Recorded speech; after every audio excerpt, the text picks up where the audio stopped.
A district title is every team's first goal at the start of the season. For these two programs, it's the first of many goals.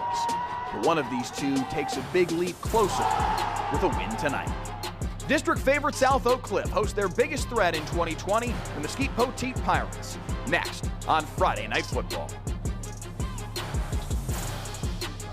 Good evening, ladies and gentlemen, and welcome to South Dallas Kincaid Stadium, our host tonight. I'm Mike Leslie, joining you as always, and again this week with us is former TCU and LSU wide receiver John D'Arce, socially distanced as always, but here again this week to bring you another really good matchup in District 6-5A, Division II. And John, these are the two best teams in that district. Whoever wins tonight, first place and a stranglehold on the district. Absolutely, Mike. The first thing that stood out to me doing our homework on these guys tonight is that both teams put up 50-plus points last week.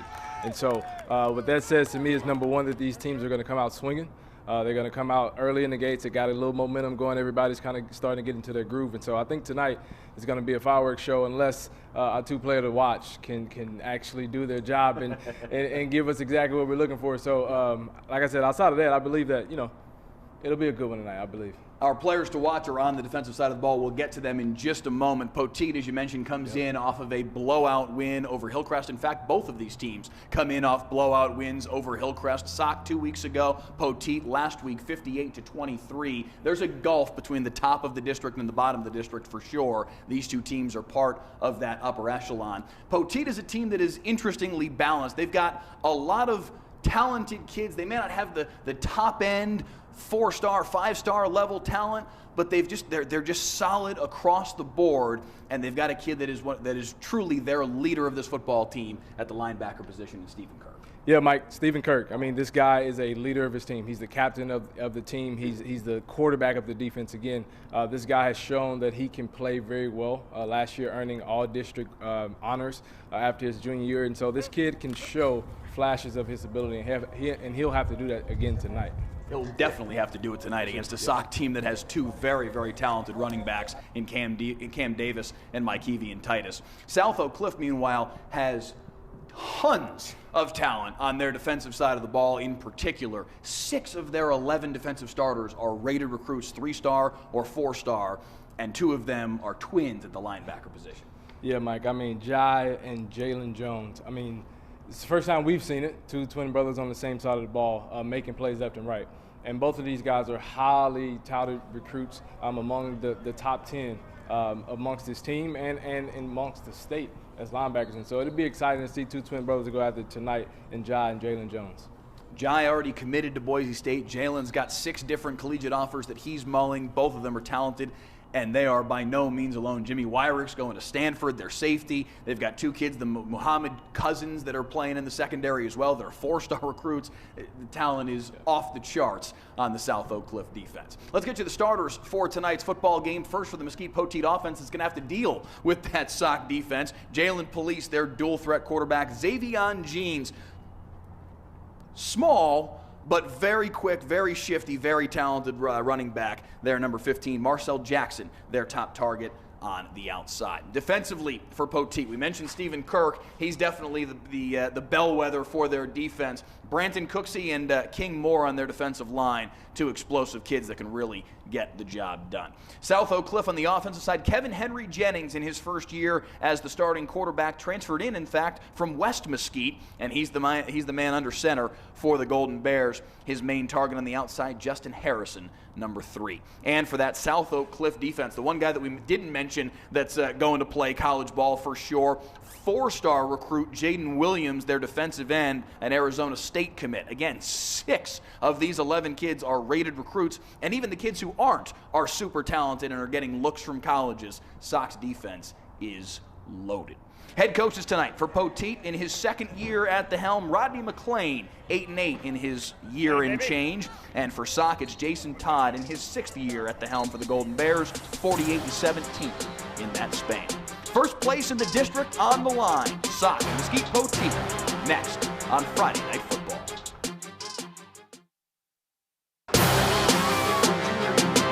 Down 22. Deep ball from Towns for Jaden Chambers. Behind the defense.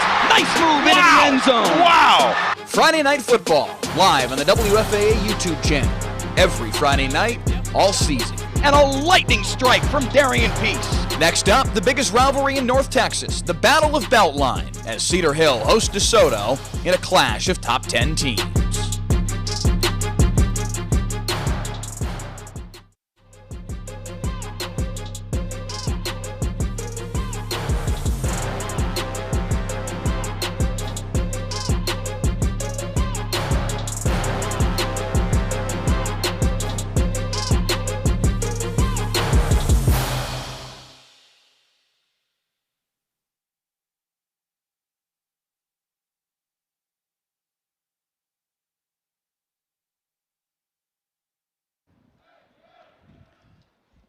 Friday Night Football, live on the WFA Digital Network from Kincaid Stadium in South Dallas, as South Oak Cliff hosts Poteet. Coin toss in the book. South Oak Cliff won the toss and deferred, so it'll be Mesquite Poteet football to start the football game tonight on a beautiful night at Kincaid Stadium. Supposed to get cold over the course of the night, John Diarse, but right now it is comfortable. Not a cloud in the sky, not a concern about rain. It's been kind of a nasty week here in Dallas, but this is the good side of the coin, as it is comfortable tonight here at Kincaid Stadium. We should have a good football game as well. Absolutely, Mike. I mean, I'm so glad. I almost talked about the weather for a second, but I'm pretty happy about tonight. We have a pretty comfortable night tonight, and guys that get to fly around a little bit without having to worry about the elements. And as you mentioned, Poteet to start off with the ball, and so that's their first chance to get going. And then on the opposite side of the ball for Oak Cliff, we get to see the two twin brothers go at it early.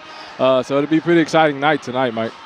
Jai and Jalen Jones, the twin brothers he's referencing, the two starting linebackers for South Oak Cliff. We'll see them on the field along with their four other rated recruits on that SOC defense, Abdul Muhammad and Malik Muhammad, a safety and a corner respectively. Both of them super talented kids that are getting looked at by multiple schools. Jimmy Wyrick, a 3-star recruit on his way to Stanford at the other safety position. Jaden Williams, a 4-star recruit going to Arizona State on the defensive line. It is a loaded South Oak Cliff Golden Bears defense, and we will see them on the field first. Opposite Jalen Police, Xavion Jeans, and the Poteet Pirates offense, as SOC gets ready to kick the ball away here in a matter of moments. National anthem happening just as we were wrapping up our pregame show that you watched moments ago. And John, I know we both found it interesting. Both of these two football teams had a vast contingent, I would say 60, 70, 80% of both of these teams had players on a knee protesting in support of racial equality. Clearly, these two teams are unified on that front and unified as football teams themselves. The cheerleaders from Poteet were taking part as well, very clearly sending a message that this is more than just a football game for these kids. They're trying to send a message on a grander scale as well. Yeah, absolutely, Mike. I mean, it was very, very humbling to see from both sides of the field, and you even mentioned the cheerleaders as well. And so, you know, it's funny that people are quick to talk about the pitfalls of, you know, the times that we're going through right now. But here, like you mentioned, you see two opposite teams come from two different backgrounds, two different communities, and they are coming together with the same purpose in mind. So it was a very, very beautiful scene to see here tonight. Kickoff is away, and it will be Poteet football to start a well-covered kickoff by this SOC coverage team, as only able to get out to the 19-yard line was Marcel Jackson from Poteet. And that's where we see Jalen Policing Company take the football first on 1st and 10. This is week 6 of the high school football season for 5A and 6A schools. They had to wait until late September to start their season. September 24th, 25th, 26th, they were finally able to get on the football field. South Oak Cliff has only played 3 games since that point. They started a week late against Duncanville on October the 2nd, and only 2 games since then, both of those blowout wins in district play. So this is a team that has been not heavily tested, frankly, so far early on in this season. And on the first play of the game, an offside against the SOC defense, perhaps showing a little bit of that rust right off the jump here, John. I mean, that's a hard thing to, I mean, South Oak Cliff has already, beg your pardon, Poteet has already played 5 games this year. Yeah. South Oak Cliff, only 3 games in the books, and 2 of them were against, frankly, bad football teams that they blew the doors off of. Yeah. There's only so much you can really get from that. So this is a team that's still kind of figuring out who they are right now. Yeah, absolutely. I mean, and I believe that, most teams in the area this year are kind of getting into that area of the season or that part of the season where they have to start identifying themselves. And it's no longer time to experiment. It's time to kind of find what you do and do it well. So you will have a chance here to see Poteet in the first drive, Poteet in the first drive to see, kind of establish something early, whether it be their running game or their passing game. Police is the second leading passer in North Texas right now, 5A. So we'll kind of see what they choose to do here. Kenan Puckett took a big hit there, but picked up the first down on the reception. Now the handoff up the middle here for Xavion Jeans. Give him maybe 3 on the carry out to the 33-yard line. Jeans is diminutive. Coach, their head coach, I should say, Rodney McClain, told me anyway that he's more 5'6", 5'7". On his own huddle page, he lists himself as 5'4". Now, Coach McClain said that's probably outdated. He probably hadn't updated that in a little while, but he said it wasn't too long ago that he was 5'4". There's not a whole lot to Xavion Jeans, but he's got some good feet and can make some plays. Now they're going to have to backtrack, though, here with the false start, and it'll be second down, and call it about 12.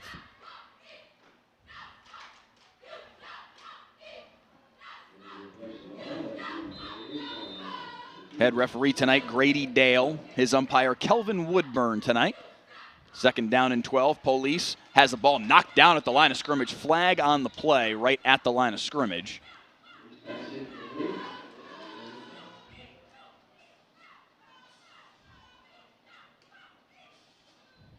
Grady Dale signaling to the South Oak Cliff sideline, asking whether they want to decline the penalty.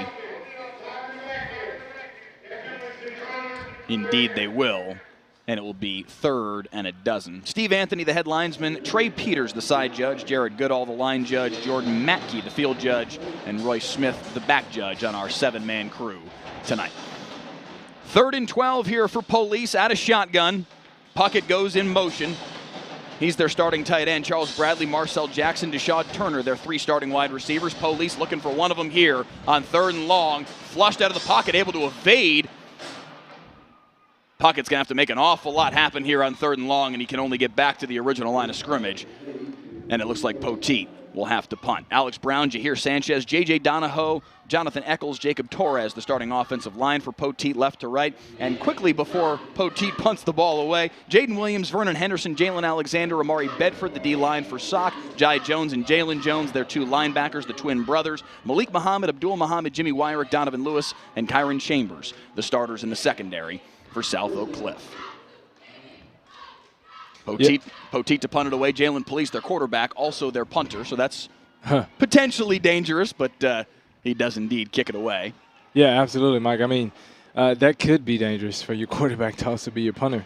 So, I mean, I wouldn't be surprised to see if they come down to it, maybe an opportunity for a little fake, maybe a run or pass. But just to kind of go back to their first drive, Mike, I mean, that's one thing that's very interesting to see as we go throughout the course of the weeks of how these offenses kind of present themselves on the first series. And a lot of times you'll see, some window dressing or some motion in some different formations just to kind of get a feel for each other. And so now we have the Oak Cliff offense coming out now. And so just kind of be interesting to see how they attack each other this first go-round.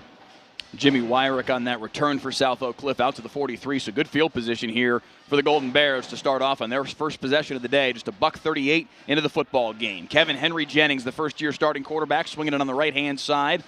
Twisting him down is the Poteet defense. Marcus Morgan on the receiving end. Morgan, Lafayette Pate, Kylan Mathis, Justin Harrison, their 4 wide receivers. Mikevian Titus, Cameron Davis, their 2 running backs, both of them 3-star recruits, both of them going to play Division I football. Nehemiah Dewberry, Dennis Jones, David Thomas, Breon Brooks, and Johannes Hodge, the 5 offensive linemen left to right for Sock. And it was Brooks tonight that was the captain out on the field for South Oak Cliff. Henry Jennings. All day in the pocket, now checks it down to Mikevian Titus. Able to fight his way across midfield to the 48, and it will be 3rd down and a yard. King Moore, Branton Cooksey, Kai Whitker, the defensive line for Poteet. Malik Harrison, Stephen Kirk, Miles Garner, Nick DeVille, their 4 linebackers in a 3-4 set. Jeremiah Anukum, Sean Wilson, DeMarcus Taylor, and Marcel Jackson, Jackson going both ways, as is Taylor. That's the secondary, those 4. Yeah, really big third down right here, Mike, to see if they can stay ahead of the chains. They've done a great job on the first 2 downs of picking up some forward momentum, but here's a really big down for him. Titus with a lot of room off the right edge, stepping through the secondary, down the sideline. Mikevian Titus inside the 15. Huge. Huge. I mean, this young man can find his way through the offensive line of scrimmage, and I mean, right there, just giving that good old stiff arm and getting down the sideline. That is something that he's going to have to continue to do here early in the game as they try to establish either a run game or a pass game. But a great run right there by Titus. Mark him out of bounds at the 12-yard line, 1st and 10 South Oak Cliff, and the Golden Bears trying to strike early here.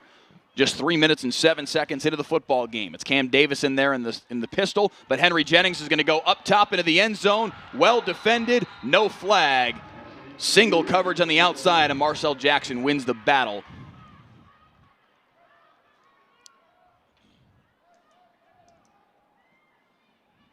Yeah, absolute great coverage right there, Mike. I mean, he did everything right.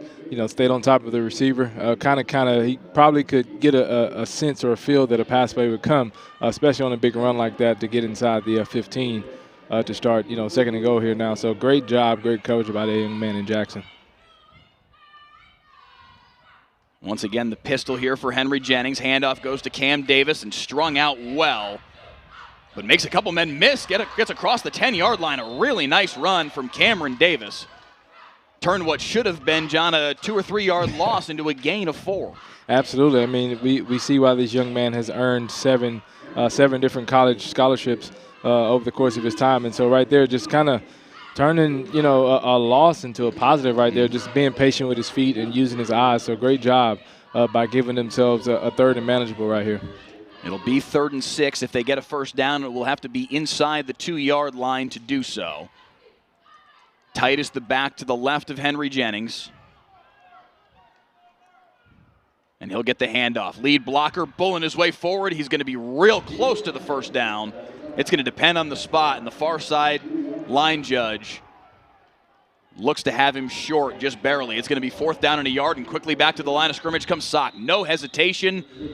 But now a timeout called by Poteet. Rodney McLean running on to make sure that they get a stoppage there, because that was a very unsettled situation as Poteet was trying to substitute. 478 of you watching with us right now on the WFAA YouTube channel. Please do us a favor. Click the like button on this post, and also click the subscribe button on the WFAA YouTube channel. We will bring you a game every week here on the WFAA YouTube channel. Friday Night Football. And next week, we've got a real good one. DeSoto visiting Cedar Hill, a top 10 matchup in 6A. That's 1 week from tonight, right here on Friday Night Football. Please let us know in the comments who you're tuning in to see, where you're watching from tonight on Friday Night Football. Let us know if you're watching perhaps a grandson or a nephew. Tell us if you're watching from California, Iowa, wherever the case may be. We've had people, John, say that they're watching from Ireland. People saying they're watching from Australia. I'm not always sure if they're being truthful with that, but they're at least saying that's where they're watching from. Yeah. And so let us know in the comments where you guys are tuning in from tonight on Friday Night Football. Out of the timeout, 4th down and less than a yard for Sock out of shotgun. And a flag before the play, and a little bit of extracurriculars on the line of scrimmage as well, and a false start against South Oak Cliff. That is a debilitating penalty when they had less than a yard, John, to gain, and they had their 2 running backs out there, Titus and Davis, in a Wildcat set. Yeah. Certainly looked like things were going to go their way on that play and they'd pick up the first down. Instead, the penalty knocks them back, and they've got to try the short field goal here. It'll be a 25-yarder out of the hold of Jimmy Wyrick. And it's up and through. South Oak Cliff strikes first, but not how they would have wanted to. 3-0, Golden Bears in front.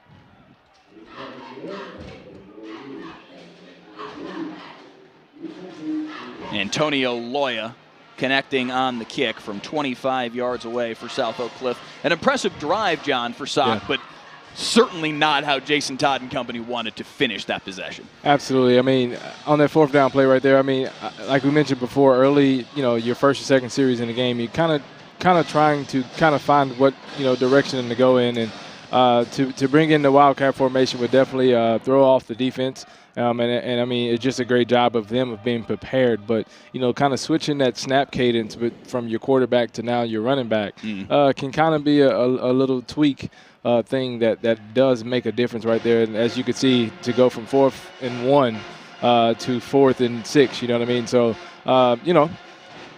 you live with that. It's early in the game. It's the first series. I mean, you did end the drive with points, so that's right. positive. So, but at the end of the day, you hate to see those costly mistakes like that. Mm-hmm. It does illustrate, though, the importance of making that tackle that Poteet did on the third down run. Yeah. I mean, they were very close to picking up the first down. That little extra effort from the Poteet defense at the end of the play to knock the backward just a hair, force them into a 4th and short situation. And now I'm not sure if this is an intentionally short kick or not. Huge contact on the catch, and that will draw a flag. I'm amazed, honestly, that Poteet was able to catch that football. Caden Page making the reception on the kickoff. I don't think this was an intentionally short kick. I think the kicker just got underneath it. Nearly created an opportunity for South Oak Cliff, but instead, now the 15-yard penalty is going to give Poteet, John, fantastic field position. Yeah, absolutely. I mean, as we keep seeing, from week to week, these kickers are trying different ways to manage to keep the ball, essentially. Everybody's been kind of given some type of onside or sky kick or squib kick to give themselves an opportunity to gain the majority of the possessions over the course of the game. So right there, I mean, costly mistake early on in the game, but again, it's early, so they have a chance to redeem themselves. But 1st and 10 at the 43 in Poteet territory. Jalen Police has to go down. The blitz got to him.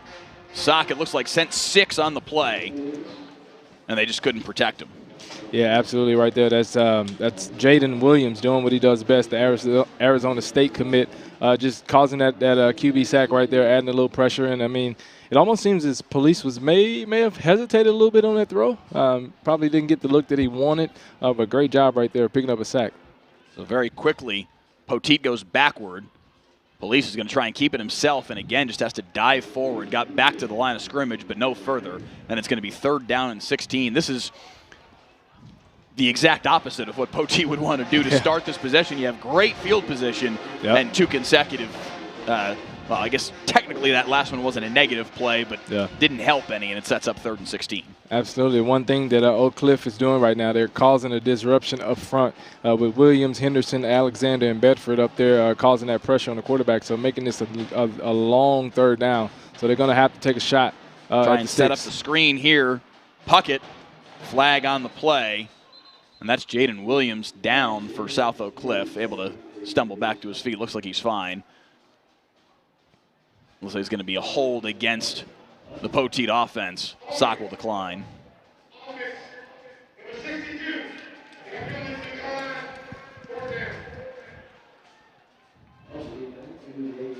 So Poteet gets a gift in special teams and frankly does nothing with it. And they'll have to punt it away. Absolutely right there. I mean, those two, one tackle for a loss, but the other, I mean, one is a sack, and one, doesn't necessarily count as a negative play. But, if you cannot stay on schedule and stay ahead of the change, you will always find yourself in a 3rd and long like that. So, but again, just a great job of Oak Cliff of bringing their own energy on defense and causing some disruption up front. So Jalen Police to kick it away to the ever-dangerous Jimmy Wyrick. Kicks it away from Jimmy Wyrick, and it bounds inside the 15 and down at the 14.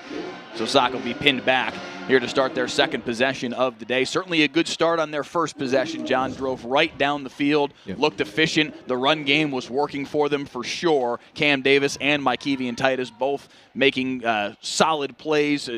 Titus with the big run up the right sideline. That's going to be the bread and butter for this Sock offense all night. And it's going to be incumbent upon Stephen Kirk, Malik Harrison, and this Poteet linebacking core to try and cut this off at the pass. Yeah, absolutely. I mean, you have a 2-headed monster back there in Davis and Titus, and so it's going to be a challenge for the Poteet defense to slow those guys down. Pressure in the backfield. Good pursuit by the Poteet defense, and they push him back. It was Cam Davis on the carry, and the play just never developed.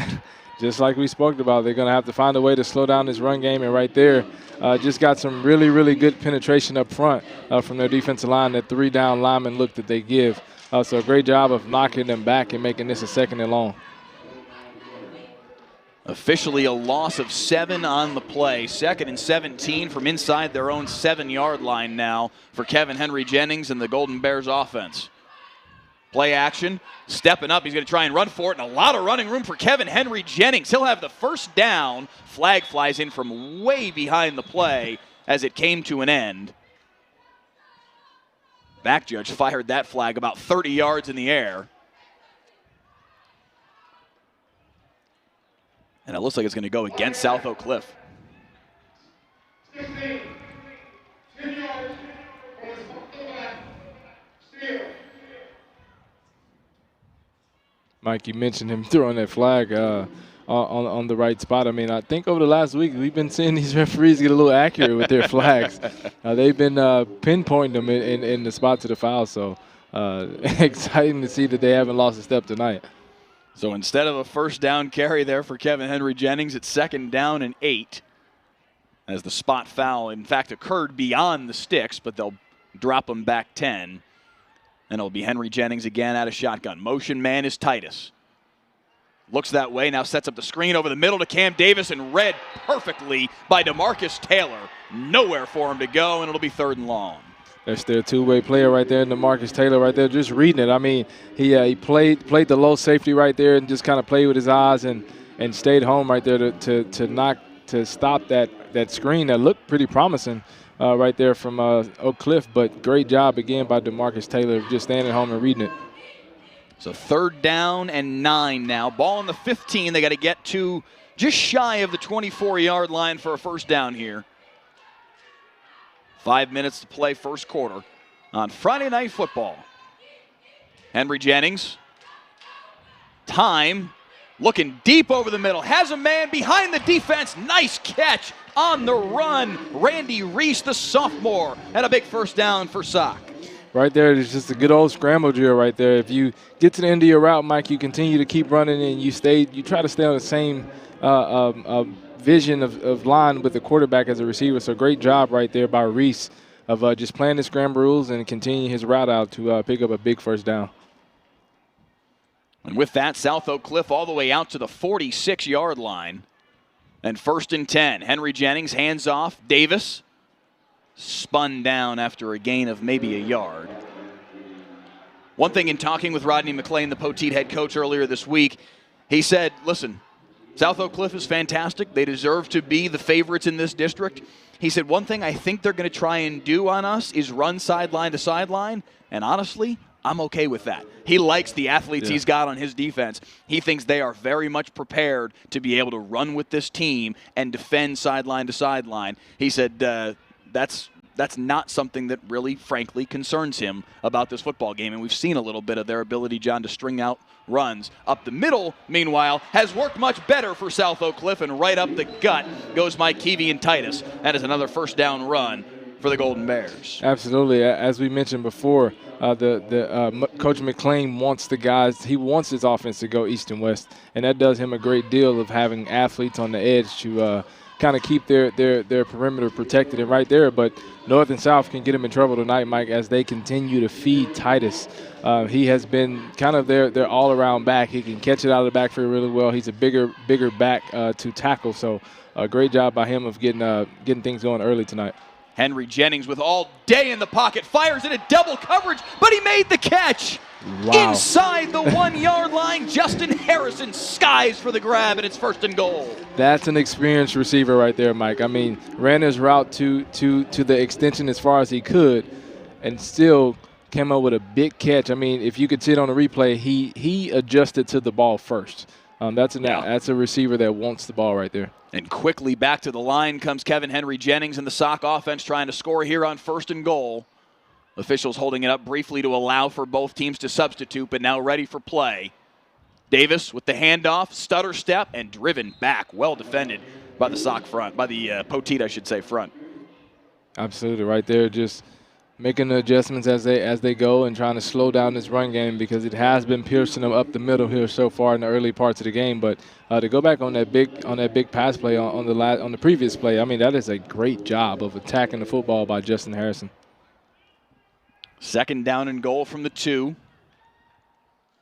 Davis, patient, falls forward, touchdown, South Oak Cliff. Cam Davis from 2 yards out, and Sock takes a 2-score lead. Great job right there by Davis. Is just being patient with his feet, staying behind his runners, and getting into the end zone right there. I couldn't imagine that Oak Cliff would want to get that close, get inside the 10, and have to settle for another field goal. But they did a great job of getting Davis in the end zone and going up here early in this game, 10-0. So here comes Loya for the PAT. And the Golden Bears with an early 10-0 lead on the strength largely of a fantastic catch by Justin Harrison. And look at the play here once again. Kevin Henry Jennings looking deep over the middle. And this adjustment on the ball is absolutely sensational. The senior wide receiver, and this is a young man who I was actually talking about, John, earlier today on a special we did on WFAA. This is a kid who's a senior this year, very clearly, just by looking at that one play, has got a lot of talent. Yep. Has played with some really gifted kids in 7-on-7 during the offseason, but as of yet, does not have a collegiate offer. Yeah. There's a really interesting article on this young man in the DMN from a couple weeks back. Joey Hoyt wrote the article.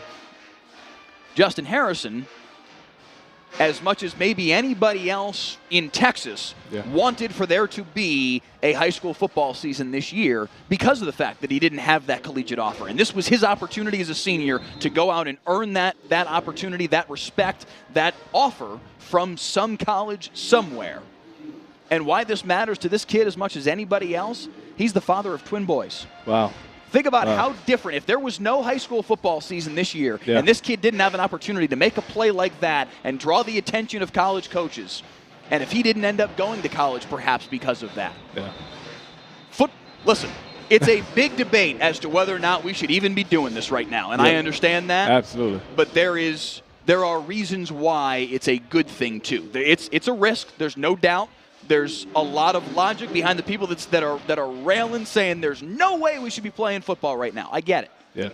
But there's also reasons why we should be playing football right now, and that's one of them. Absolutely, Mike. I mean, you love to see those stories where, like we mentioned, if we don't have a football season this year, he has to immediately transition into full-time dad mode. And so, I could only imagine his sense of urgency of getting out on the field, and he's definitely showing it tonight. And the rest of the season, hopefully. So best of luck to that young man to find a home somewhere on somebody's university, because I know if he can make plays like that here right now, he can do it on the next level. I was going to say, if you're going to make catches like that, you're going to draw the attention of college coaches, I'm certain. Xavion Jeans lost his footing there on the 1st down carry, so it's 2nd down and 11 now for Poteet, who needs to find some sort of positivity here in the early going. It's been a tough start for the Pirates offensively and defensively, and now Police puts the ball on the deck. He's able to jump back on top of it as he was dealing with the pressure of Jalen Alexander. I think he may have just put it off his own leg. Yeah, that's what it looked like. They were trying to take a shot right there to Charles Bradley, probably their most natural gifted receiver, running a double move on the far side, but Police just couldn't hang on to it right there, and sometimes that happens, especially when you're trying to evade the pocket and trying to keep your eyes downfield.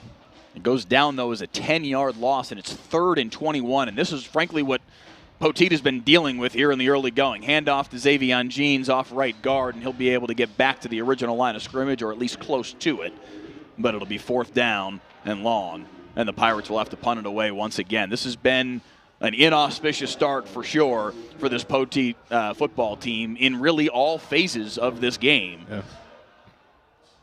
Yeah, they definitely have to find a way to create some kind of rhythm, whether it be defensively or special team-wise. They have to find some type of rhythm to not put themselves in the hole here early, Mike, because this Oak Cliff offense can drive the field. They can be efficient in moving the ball, and so Poteet has to find a way to kind of get things going here early as we're nearing up on the end of this first quarter. So Police to have to punt it away again. The 3rd punt Wyrick fields at his 47, and he's got a lot of room, splits a couple of tacklers, and he's down inside the 40-yard line. Flag comes in at the end of the play. Depending on who this is on, it's going to be good field position for South Oak Cliff either way, but if it's against Poteet, South Oak Cliff's going to start, maybe inside the 25.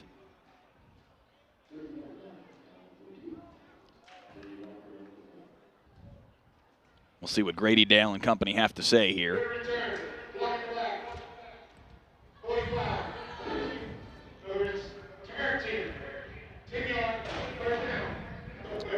So Billy Walton from South Oak Cliff called for the block in the back, so that will knock him back a bit, but still very good field position, John, as it looks like spotted at the 45.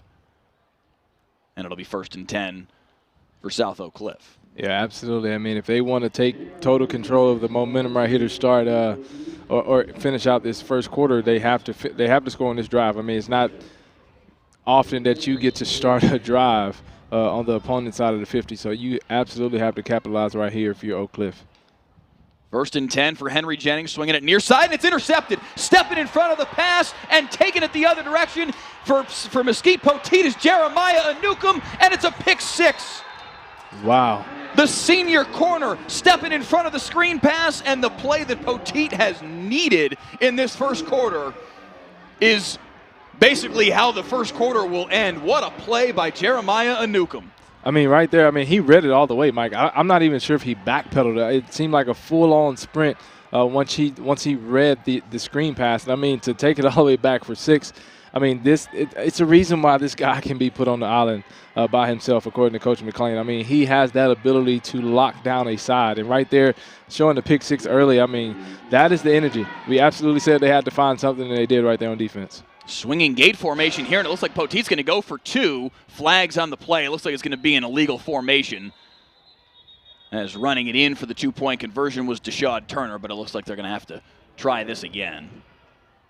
What a play by Jeremiah Anukum.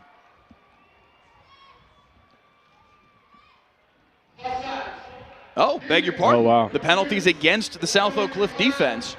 I just assume in those situations, frankly, with those swinging gate formations and bodies all over the field, of course it must have been the offense that had something a little bit out of sorts and they didn't have the right number of guys on the line of scrimmage or something. My apologies. Flag is against South Oak Cliff, and the 2-point conversion counts. Deshaun Turner makes it 10-8.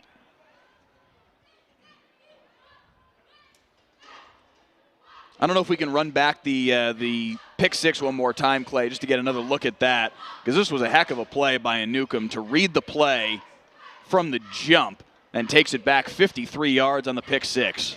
What I really like right there, Mike, he gave a really, really great disguise right there. I'm not sure if they, kind of showed a off coverage, but on the snap, I mean, he ran down to his area, and I would assume that's either him reading it or that's the coverage that they were supposed to be in. I mean, but he took off in a dead sprint after that ball, reading that screen, and then the ability to take it back for a pick 6. I mean, there's no better way to, kind of snatch the momentum, if you will, right there than a pick 6 by your defense. So I'm sure Poteet has a little bit more fire, they're a little bit more awake, and now this Oak Cliff offense is going to have to, answer in some sort or fashion.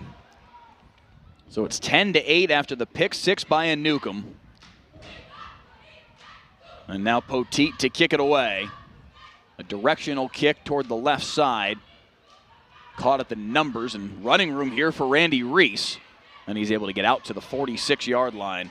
And it once again will be good field position here for South Oak Cliff.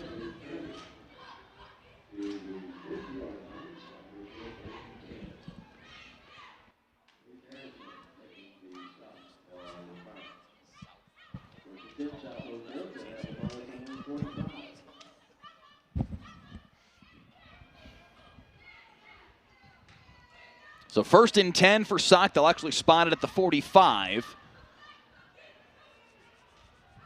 It's always a hard spot, I feel like, for a quarterback. You throw a pick 6, and then you're right back out on the football field, and you're still kind of licking your wounds from that, and there's no time. You got to be ready to rock. Yeah. As this will be the final play of quarter number 1. A couple-yard carry there from Cam Davis. And after one, little bit of a lightning bolt to finish quarter number 1 from Jeremiah Newcomb. It's 10-8 in favor of South Oak Cliff. We'll be back on Friday Night Football.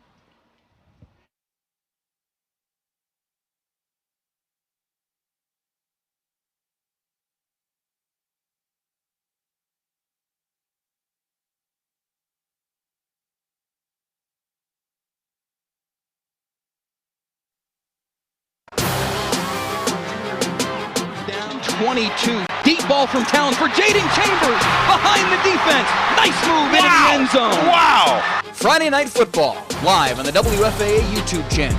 Every Friday night, all season. And a lightning strike from Darian Peace. Next up, the biggest rivalry in North Texas, the Battle of Beltline, as Cedar Hill hosts DeSoto in a clash of top 10 teams.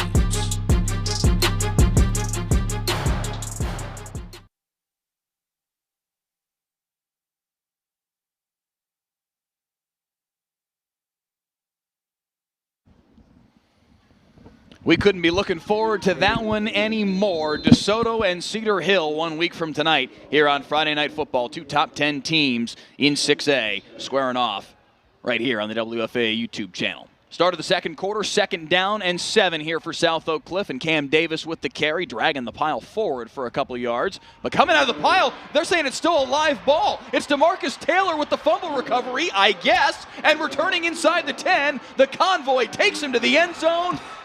And on 2 out of 3 plays, returns for touchdowns for the Poteet defense. Unbelievable.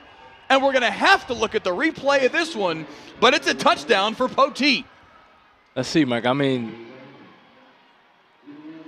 he holds him up.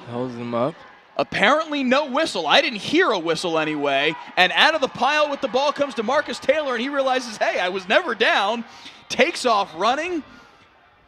And one thing that you got to know, there's no review. The officials can discuss. The officials can group up and discuss, and it looks like that's what's going to happen right now. Grady Dale and company talking things over. Yeah, I mean, right there. I mean, that's definitely going to be one tough call to overturn if you can, Mike. But I mean, great job of continuing to play. You always hear Coach say to, keep playing until you hear a whistle. And we never heard one. The play didn't stop. But, I mean, wow, this is going to be an interesting call here.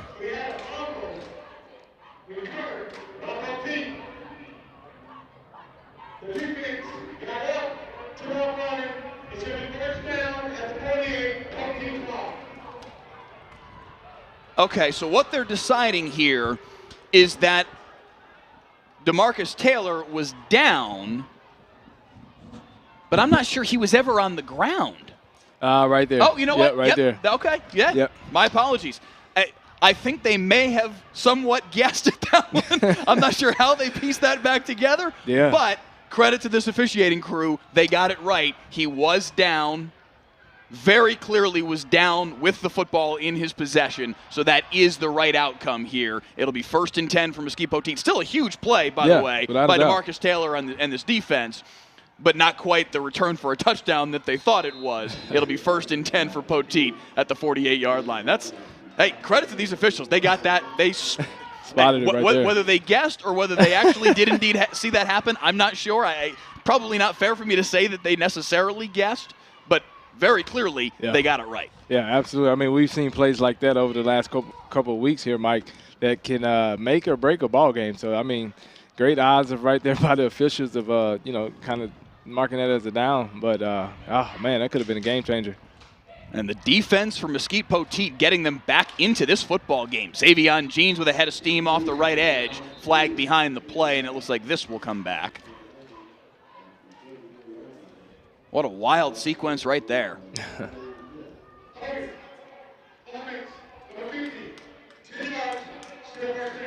And indeed it is a hold against this Poteet offense. Brandon Cooksey getting called for the hold. Cooksey, their starting nose tackle, but is a kid who does see a lot of time on the offensive line as well.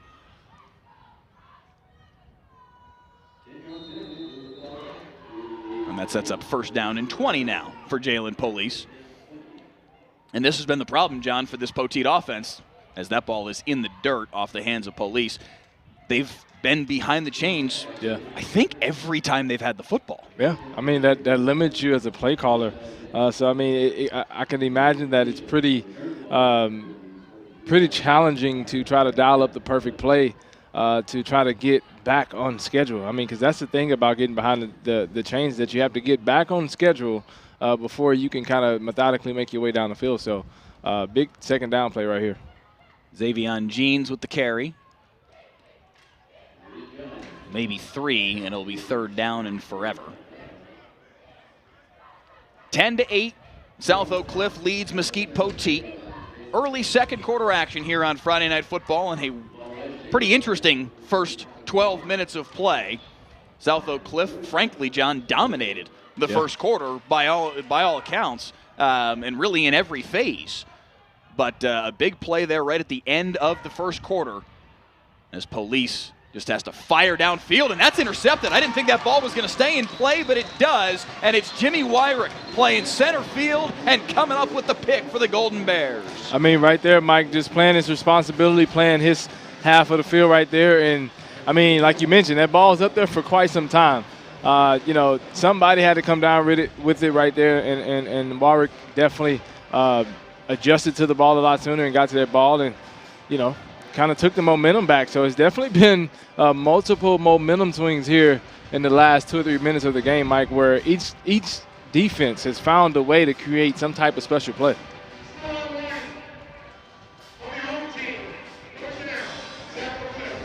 Grady Dale, our official, announcing a sideline warning there for South Oak Cliff after they celebrated the interception by Jimmy Wyrick, an absolute stud of a 3-star recruit on his way to Stanford. Also a heck of a basketball player, by the way. Yeah. We've seen that on our WFA digital network in years past as we've done some South Oak Cliff basketball games as well.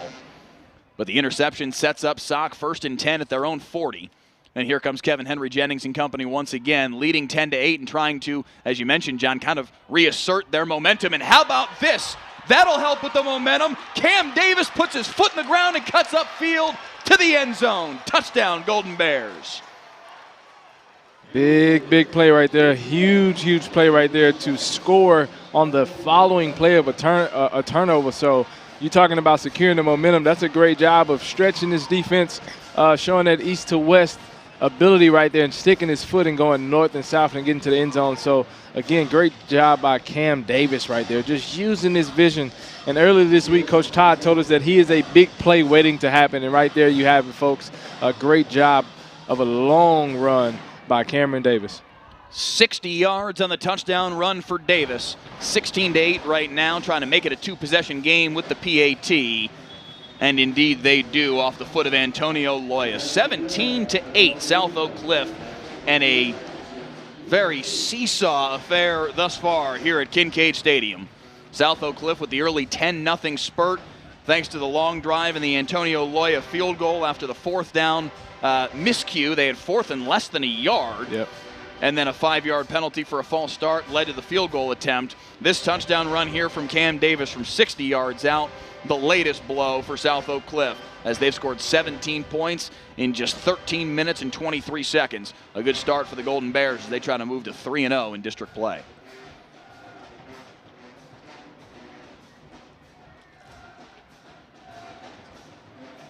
Both of these teams coming in at 2-0 in District 6-5A Division II. The two top teams for sure, talent-wise, in this district. It's really these two and Kimball. That's the class of the district, and there's a pretty big gulf between those three and the rest of the district. So a win tonight for either of these two teams very much puts you in the driver's seat for a district championship here in 2020. Yeah. I'm not sure it's too far to say it's a district championship game, but if it's not, it's close. It'd be very close. I mean, both teams, again, last week put up 50-plus points, so it's going to be interesting to see who can finish it out here. Flag on the play as Poteet gets another nice play on special teams. The return here from Marcel Jackson out to the 39-yard line, but there's a flag laying back at the 31.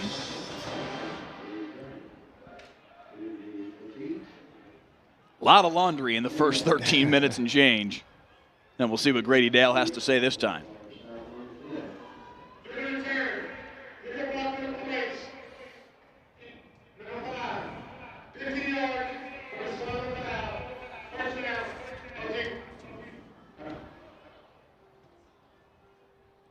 Taking a look at our YouTube comments, Marcus Sparza talking about Cam Davis scampering away on that 60-yard touchdown run. He said he can skedaddle. That works.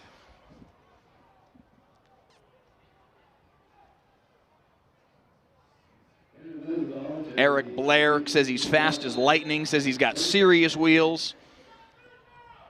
I can't say on the air the first half of Bank Angler 315's account.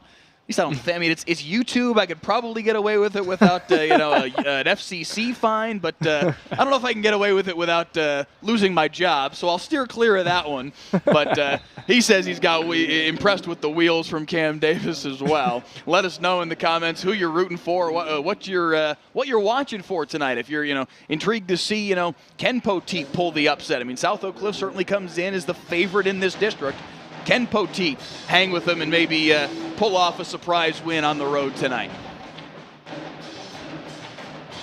2nd down and 7 after the 3-yard pickup. Hand off to Jeans and nowhere for him to go.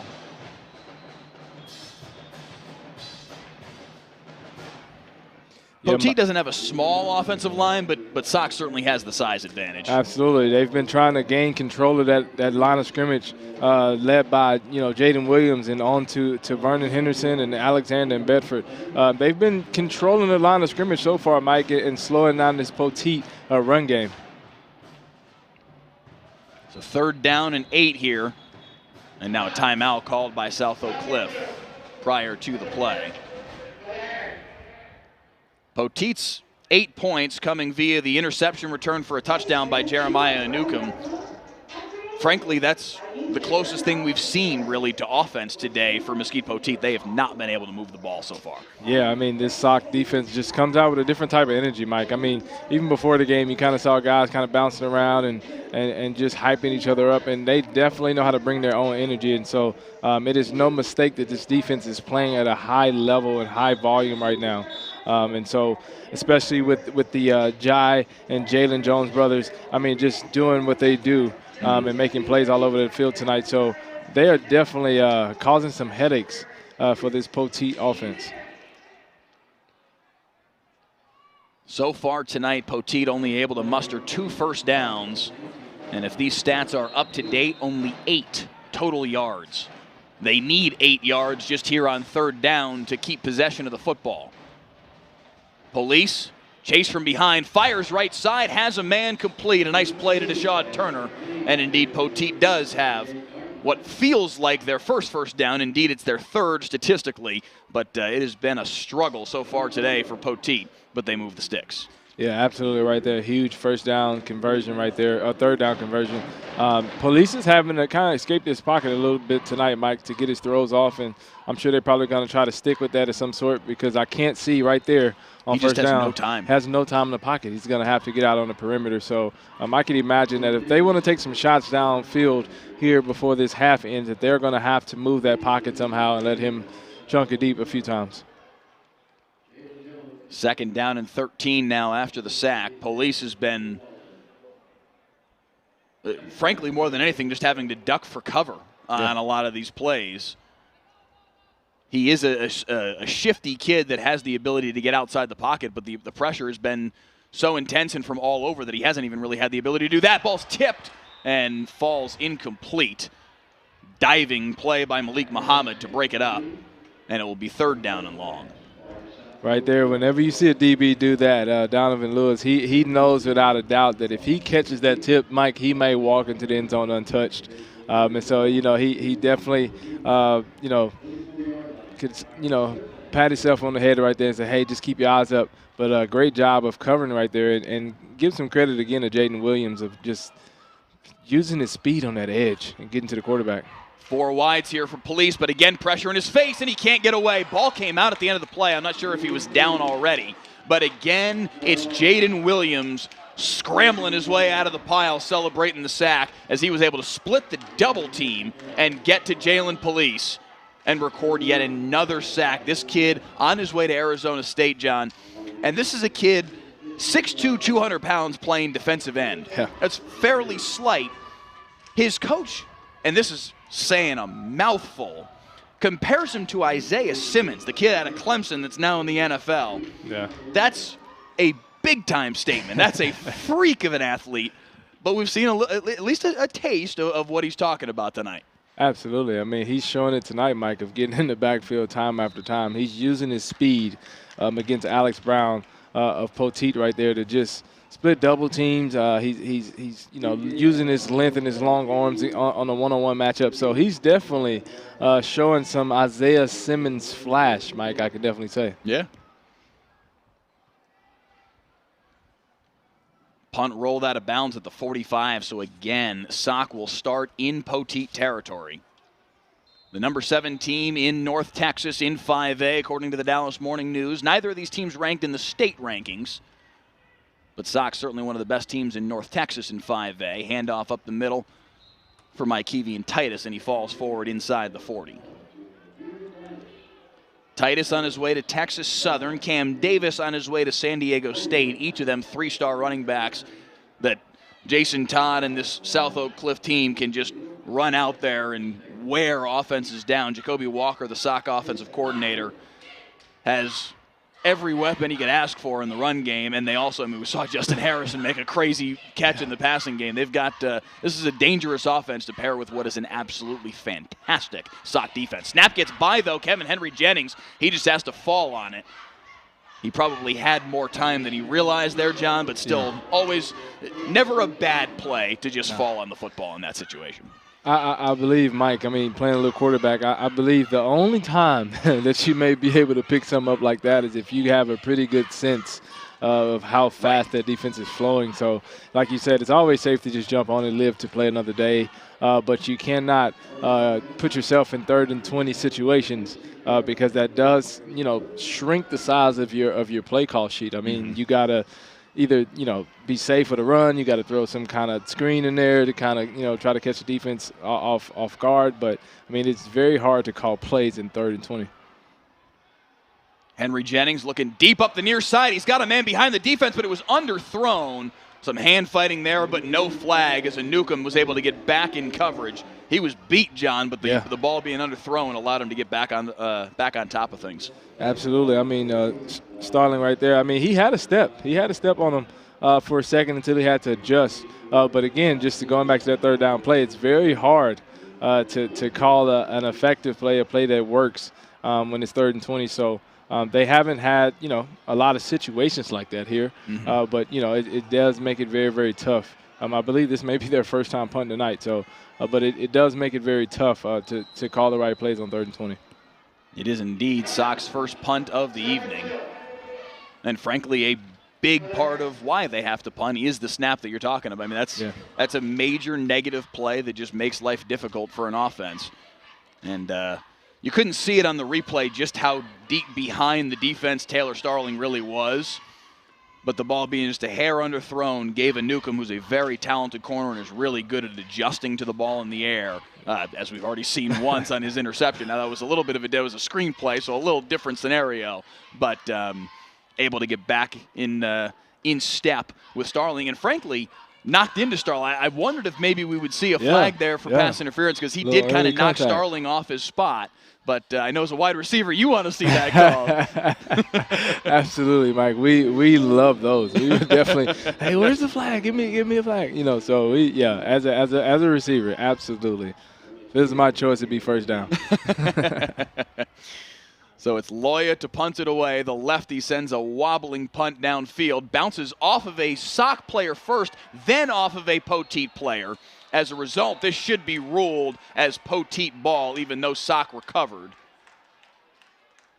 Some extracurriculars after the play, but that bounced off of the back of a Sock coverage team member, and that's the side judge is coming in and communicating that to the side judge right now.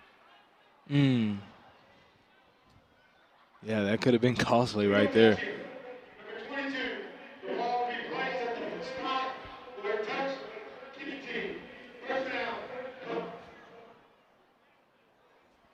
So anyway, what could have been a disaster there for Poteet works out in their favor, and it will be 1st and 10 for Jalen Policing Company. But they got to get something going here, John, offensively. I mean, their defense has done enough to keep them in touch in this football game, but you can only ask so much of your defense. Yeah. Midway through the second quarter here, you're still in this football game. At some point, the offense has got to start producing something. Yeah, absolutely. They have to stay on schedule, Mike. They got to continue to pick up 5 to 10 yards at a time. And right there, I mean, great throw, great pass, great catch right there for a first down. And so, I mean, they have to continue to do things like that. And, I mean, if they have to continue to go through Keenan Puckett to do it, I mean, they should. And so they have to find a way to stay on schedule to give themselves a chance in this ball game. Puckett on the receiving end from Police, and it's 1st and 10 at the 36-yard line. They'll quick throw again, and it's again Kenan Puckett on the receiving end out to the 40. As he fought for extra yardage, he actually backtracked to the 39, and that's where they'll spot it. Yeah, right there, Mike. I mean, they've found some success with some quick throws, trying to run a couple RPOs, a couple play action passes to try to slow down this SOC defensive front. And so a great job right there of 2 nice throws back-to-back by Jalen Police. He's got 3 wides to the right of the formation. Now hands off to Xavion Jeans heading that way. Give him 3 on the carry out to the 42, and it will be 3rd and short. Comment here on the WFAA YouTube channel. Let me see if I can find the user once again. Here it is. Geraldo Zambrin Jr. says he's watching from the southern part of Brazil. Again, I don't know if these people are serious or not. I have no reason to doubt him. Every week. I also don't necessarily have any reason to believe him other than he says he's in Brazil. I'm inclined to believe him, I guess. First down throw here on the right side will move the sticks as Police is starting to create a little bit of positive momentum for this Pirates offense. He hits Deshaun Turner on the right side. Yeah, absolutely. They're going to have to continue to dig a little bit deeper into their passing part of their call sheet because they are having success on these quick throws. Jeans runs into a wall that is Jai Jones. No gain on the play. It'll be 2nd and 10. Mike, that's one thing about Jeans. I mean, he's definitely has fast feet, and I don't know. I'm kind of just holding my breath every time he kind of gets a full head of steam going there because I mean he could be gone in the blink of an eye. He definitely has the speed to do so.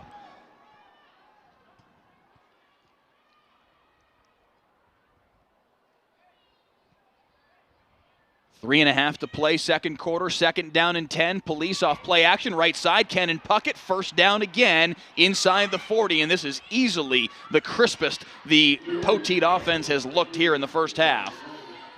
1st and 10 at the 39, and now John, they finally got something rolling a little bit. They are exploiting some type of hole there in the SOC defense behind those linebackers, behind the Jones brothers. I believe that they're just trying to continue to make them come up and play their run because they've just been so run heavy and been aggressive to where they're using the play action and putting the ball right behind them and picking up. I believe this is their fourth first down of this drive, so they've definitely found something that works. And look at Deshaun Turner with the fight at the end of that play to get to the sticks and pick up the 1st down.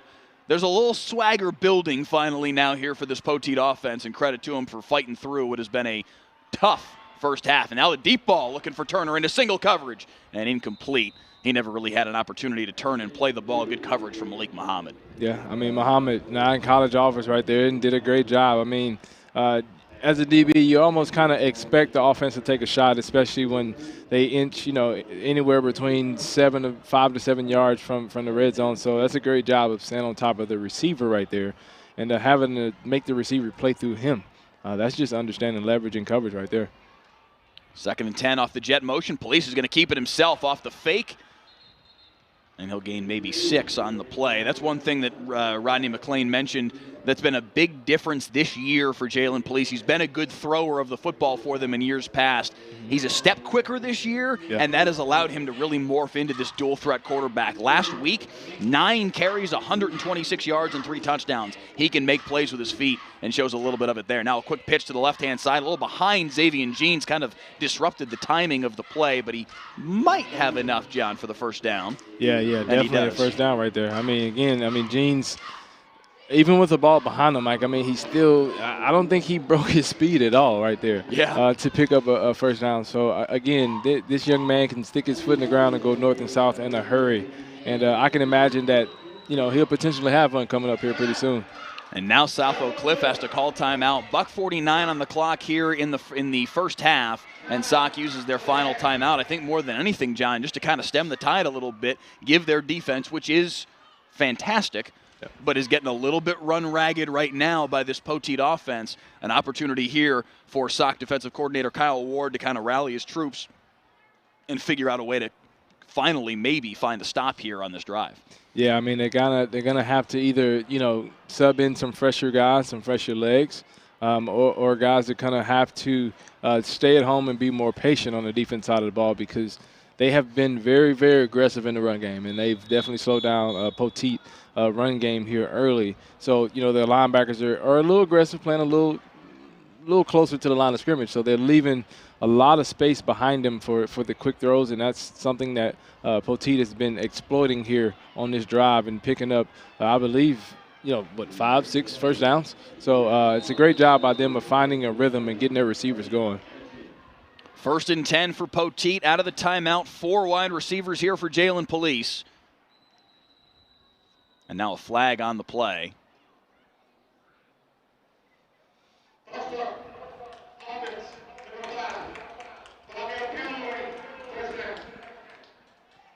I believe he said number 5 was the offending party on the penalty, Charles Bradley, the senior wide receiver. So that'll turn it into 1st down and 15.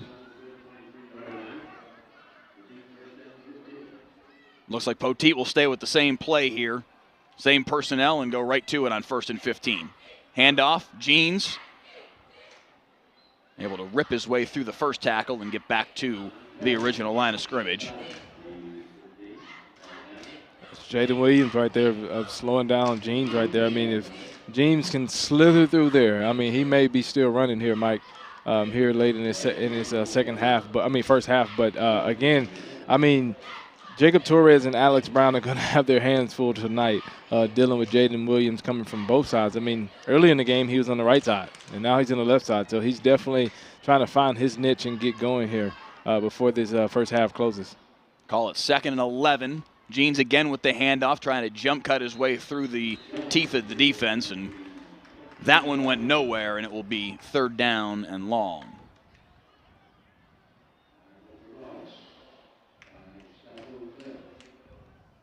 Big 3rd down right here, Mike. I can imagine that they're going to try to get some kind of play action going, some guys kind of crossing, maybe a couple receivers trying to scramble and get open. Here you see a lot of motion in this formation. And they've got the center on the end of the line, which means he can go out for a pass. They throw it right side, though, and it falls incomplete. That was a funky formation there from Poteet. It was actually their tight end, Kenan Puckett, who snapped the football on the left side of the line.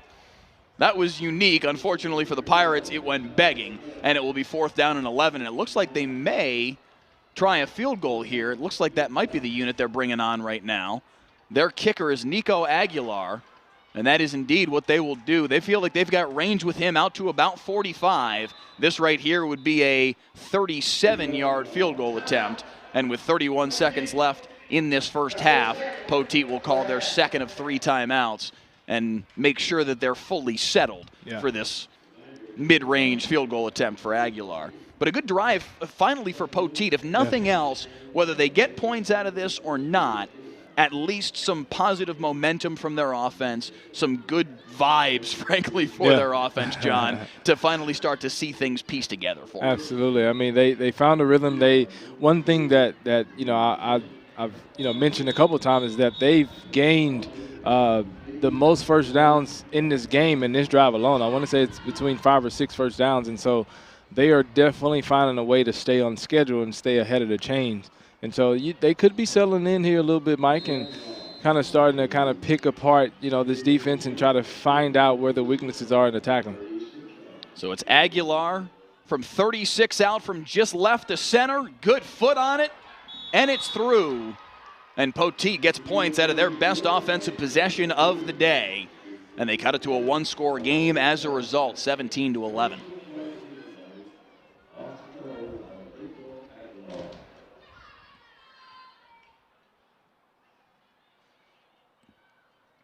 "26 seconds to play here in the first half, and I got to say, John, there have been points in this first half where it felt like Poteet was teetering, where Sock could have just run away with this football game. Yeah. Credit to Poteet for battling to stay. I mean, the play from Anukum is just huge in the tenor of this football game, to keep them in touch, to keep them, frankly, alive in this football game, because it was looking like Sock was about to run it right down their throat again after they had on the previous possession that ended in the Cam Davis 2-yard touchdown run. That play flipped the script in this football game and has allowed them to stay in touch. And now here they are, one score down. It will be Sock ball to start the second half, but Poteet's right there when it didn't look like for a lot of the first half that they would be. Yeah, absolutely. I mean, that play changed a lot for Poteet. I mean, it gave them a little energy, gave them a little bit more confidence as to figuring out a way to stay in this ball game. And so, they got to continue to put drives together like they did the last, and continue to find a way to keep this Sock offense off the field as much as they can, because as we've seen, they've been efficient. They can move the ball. They can score in a hurry. So, again, just a great job by Poteet of just finding a way. That's one of the most important things you can do in the first half, is to find a way to get things going. Well, dribbler of a kickoff there from Aguilar, trying to maybe create some havoc late in the half with still the one timeout that Poteet has at their disposal. Maybe trying to create something to steal 3 more points, perhaps, who knows. But South Oak Cliff able to field the ball cleanly. And they'll have 1st and 10. 24 seconds to play. We'll see whether or not Sock wants to try and do something with this, or if they just head to halftime with their 6-point lead. Henry Jennings, play action. Jennings has the corner, steps out of bounds with 15 on the clock. Across midfield. For South Oak Cliff, Loya is their kicker. They feel like he's got range out to about 45. That would mean he'd have to get the ball to about the 28-ish yard line to give Antonio Loya a chance, the senior, at a long field goal. No timeouts for South Oak Cliff certainly matters, but of course you can stop the clock with a first down, at least as long as it takes to set the sticks.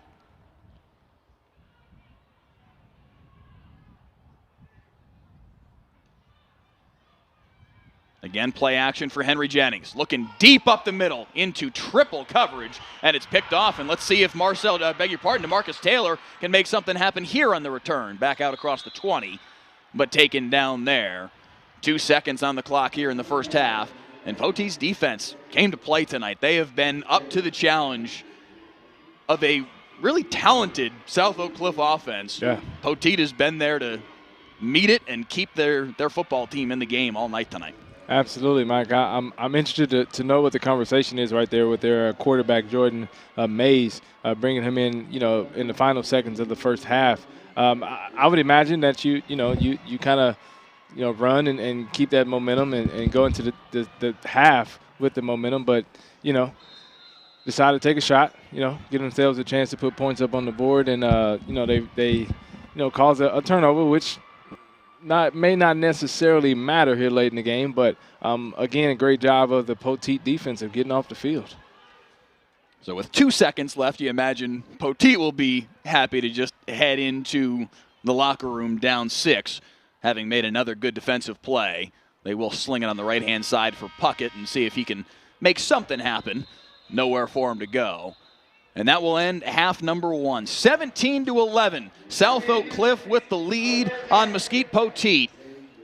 Both teams impressive in their own ways, John, in the first half. But again, I'm impressed with Poteet's ability to stay in it. Yeah, they definitely are finding a way to, take advantage of opportunities. Again, we talked about the big pick 6 earlier in the game, and then finding, getting multiple stops and getting off the field on 3rd down, and so or causing turnovers. So they are finding a way to give themselves an opportunity, and they got to continue to do that here when we come out of the break. So, but again, great football game. A lot of back and forth early on.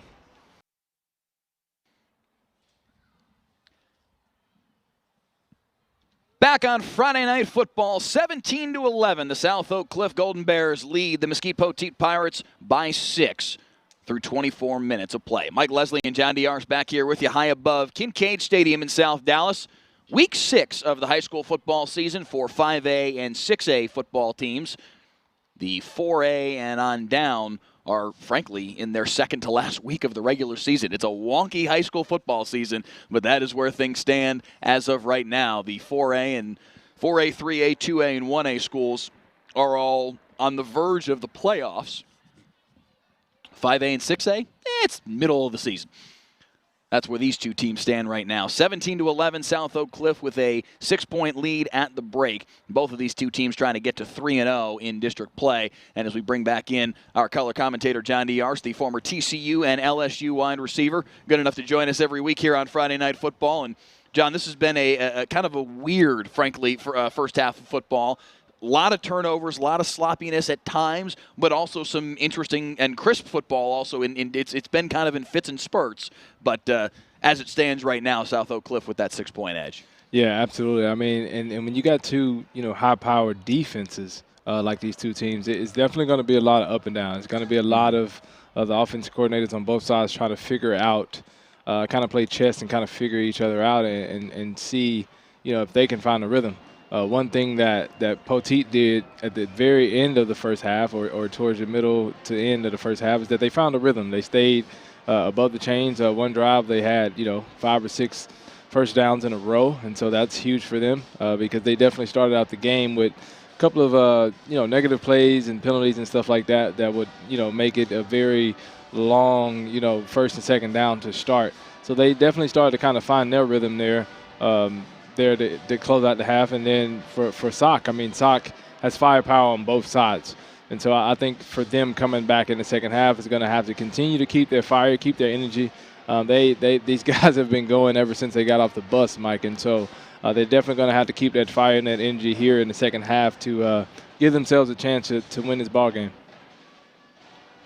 It will be South Oak Cliff football to start the second half. South Oak Cliff, a team that, frankly, John, has a real chance to make some noise in the postseason in the 5A ranks. You can make a strong argument. This is one of the top 8, 10, maybe 15 teams in the 5A D2 ranks. I'm not sure if they've got the chops to beat the Alitos, the Ennises of the world. Those two teams, to me, are kind of in their own stratosphere right now in 5A D2. But I think at the very least, they've got the talent to play with them on any given Friday night. Who knows? And I think at minimum, this is a team that is going to be a very difficult out in the postseason and a team that's got a chance to make a deep run for 3-4 rounds, maybe 5 if they can spring an upset here or there. This is going to be a team to reckon with in the postseason. Yeah, they got some studs on both sides of the ball. They have an electric backfield with Cameron Davis and Titus and Jennings at the helm. So they have definitely some firepower, some weapons. Justin Harrison on the perimeter at receiver, so they definitely have firepower to give a defense a run for its money. And then on the opposite side of the ball, you got the two twin brothers, the Jones brothers, who will absolutely crush your run game if given the opportunity. Yeah. And then they obviously have some star-studded guys that back there on the back, 7, so back 5. So they have the talent on both sides to give anybody a run for their money. I think that the matter of it all is that, in the midst of a very different kind of season this year, which team comes out with the right attitude, the right mindset to get the job done and continue to be 1-0 every week. So, high hopes for this team, and, they look really, really good so far. Only the second all-time meeting between South Oak Cliff and Mesquite Poteet. They met back in the 2016 postseason. Poteet won that game 45-37 in the regional semifinals, the season that ultimately ended for them in the state semifinals against that Alito team that we were just talking about. Tonight, the second meeting between these two teams as they are paired up in the district for this season and next season in 6-5A Division II. It will be South Oak Cliff football to start the second half. Poteet to kick it away. Nico Aguilar, the Poteet kicker, set to send it back to South Oak Cliff's Keandre Hollywood and Marcus Morgan.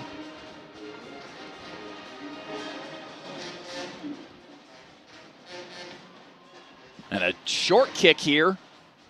Dangerous.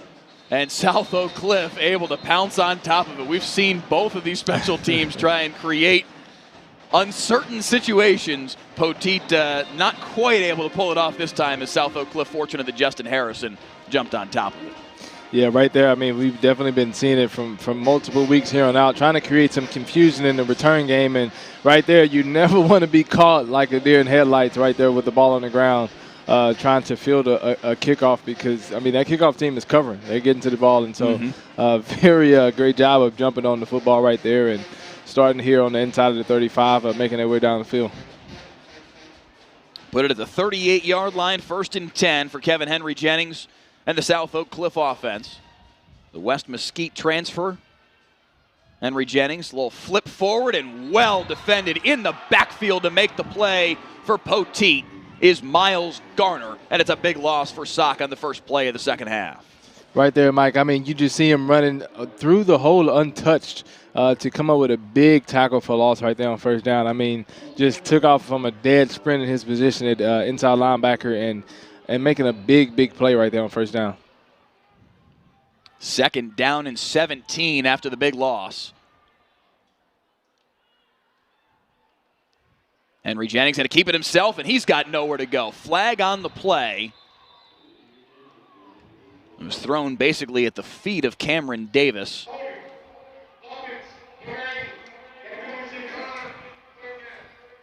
I believe he said number 8. That would be Lafayette Pate, the wide receiver, called for the hold. They declined the penalty due to the Poteet Pirates defense, and it will be 3rd down and 18. Again, Mike, I mean, behind the chains, a big negative play on first down, and then a play for no gain there on second. So, you know, again, shrinking your playbook, it's going to be very hard to dial up something to get this first down on 3rd and 18. Henry Jennings, hands for Davis, lots of running room off the left edge, stumbles, gets back to his feet. He may have the first down. He does. Cam Davis spinning his way out to the 49-yard line, and just enough to move the chains. Special.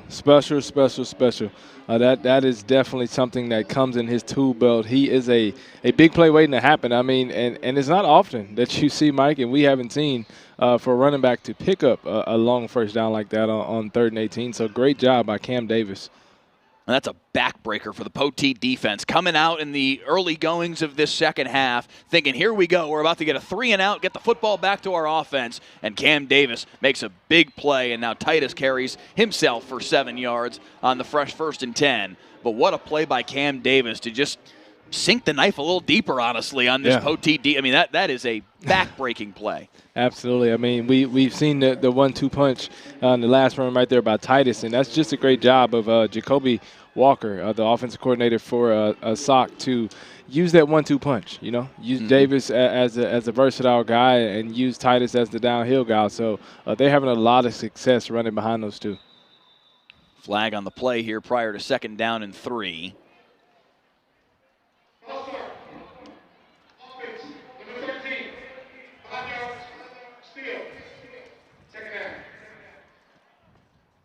And Grady Dale says it'll be 2nd and 8 now.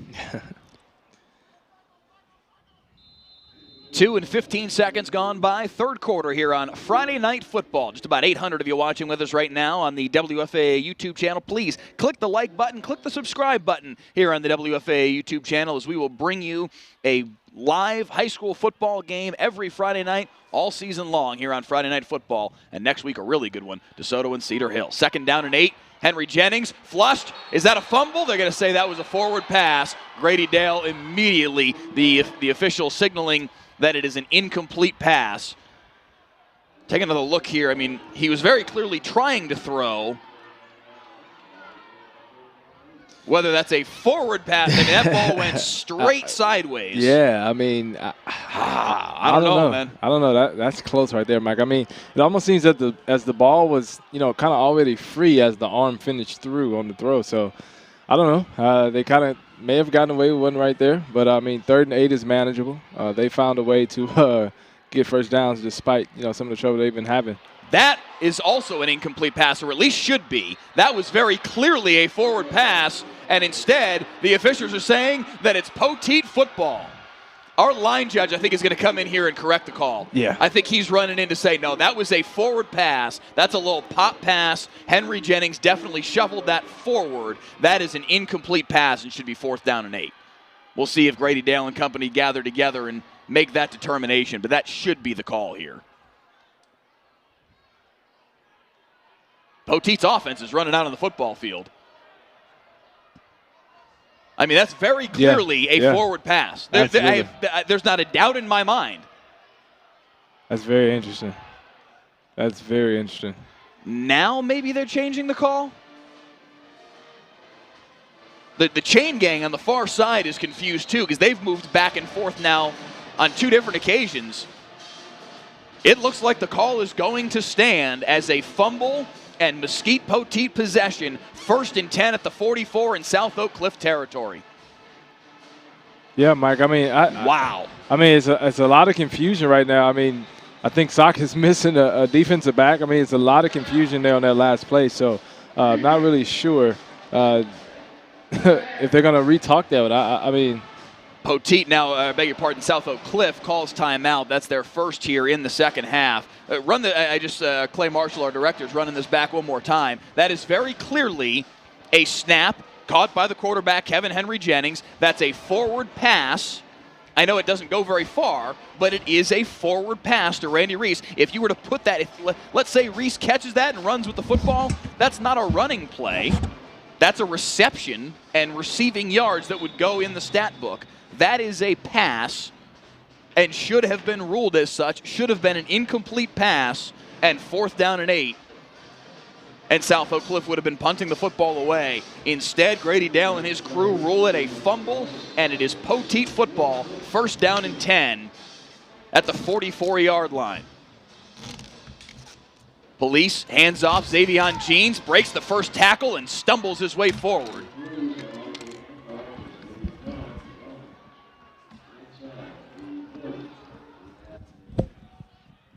A pickup of 8 on the play, and it will be 2nd down and 2. I'm seeing some comments in the YouTube channel saying, nah, that's pretty much a handoff. But no, it's not. It's a pass. That's why they do that play. That's why you'll see, like in the Kansas City Chiefs offense does this all the time as Jeans carries for the 1st down. The Kansas City Chiefs offense does this all the time with the speed that they have on their offense. And it's a little pop pass. It's the cheapest touchdown pass that Patrick Mahomes will ever throw in his life, but it's a touchdown pass, and they do it for exactly that reason, because you have the protection that it is a forward pass, and that way if there is a situation like that, it's an incomplete pass, you're not hurt by it. You'd have to punt the football away if you were Sock in that situation, but that's what that should have been. That is not a handoff. It is a forward pass by rule and should have not gone down as a fumble. Anyway, after all of that, it is now 2nd down for Poteet after another nice carry by Xavion Jeans. Credit to the Pirates offense. They have capitalized on they didn't do anything wrong. It's not their fault. They're capitalizing on the opportunity right now and going down the field. And Police is looking into the end zone. Has a man behind the defense. It's incomplete as he went for Marcel Jackson right at the goal line.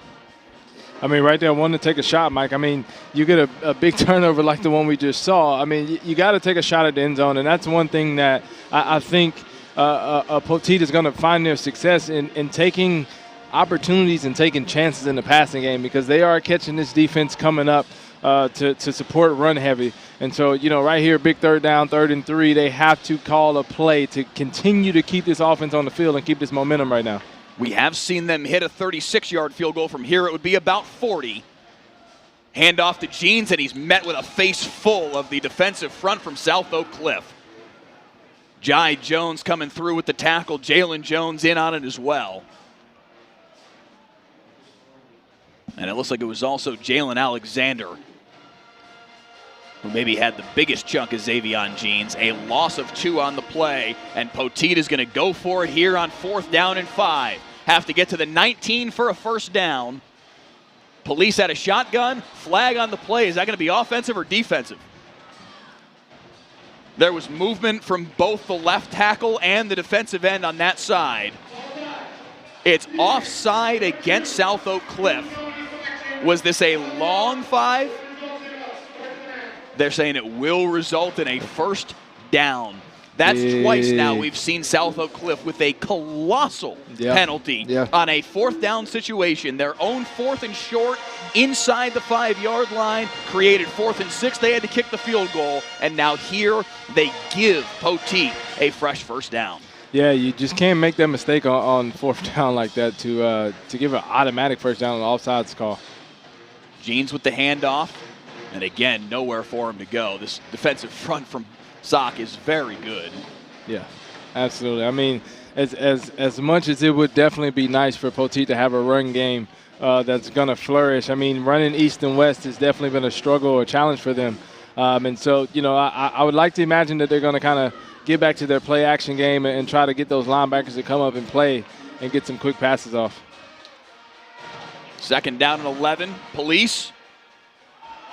That was not quite intercepted. Flag on the play. The preliminary signal from the official on the backside was a hold. It's thrown in the area of what you would expect to be a defensive holding.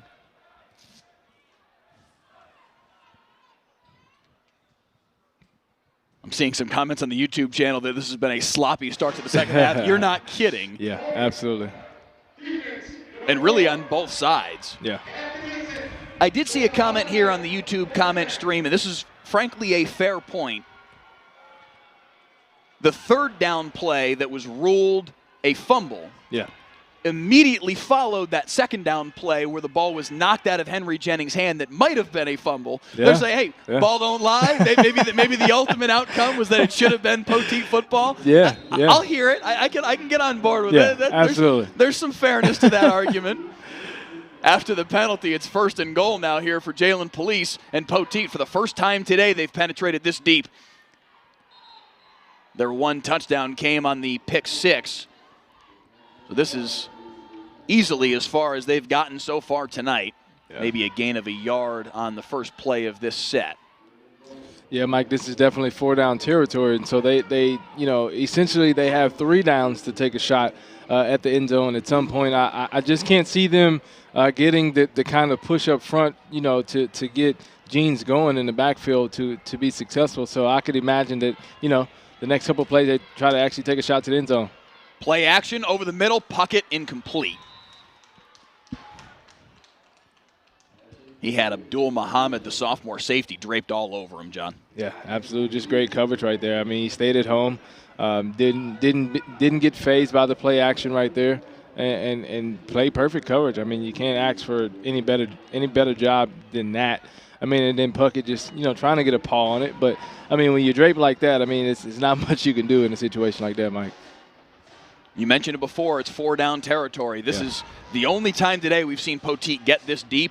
This may be their only opportunity for a touchdown here in the second half. The way that things have gone for their offense in this football game, have to capitalize. End zone. Incomplete. No flag. Despite the protestations from Deshaun Turner after the play. And it will be 4th down and goal, and it looks like they are going to settle for the field goal. I'm a little bit surprised. They've been able to at least get down the field on 2 occasions now to set up field goals. The 36-yarder from Nico Aguilar late in the second quarter, and now here midway through the third, they've done so again. This would cut it to a 1 field goal game. Yeah. I mean, I think pretty smart right here. I mean, take points. I mean, it's like we mentioned before, they haven't gotten into this part of the field very often today. So absolutely take your points when you can and cut it down to a 3-score game. Tell you what, really nice job by Caden Page, the Poteet holder, to get that snap down and spotted for Nico Aguilar, and he puts it through from 26 yards out, and it's 17-14.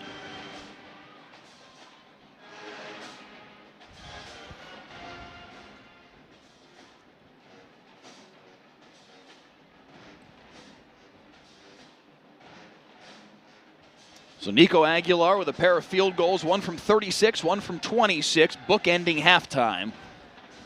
And that makes it a 3-point game. 17-14, South Oak Cliff with the lead in what is, for all intents and purposes, the district championship game in 6-5A Division II.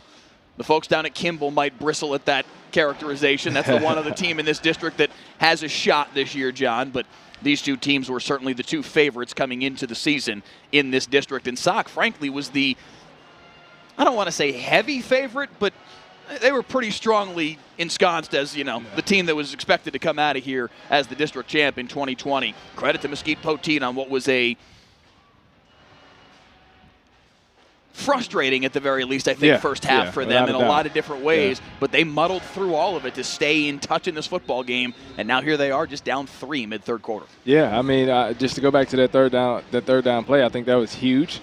Even though, I think the Stripes may have missed a call right there, but, I mean, it all balanced out. It didn't result in a touchdown, but, it did make it, an even closer game. So, Poteet, again, giving themselves an opportunity to take the lead in this game and put themselves back in the game.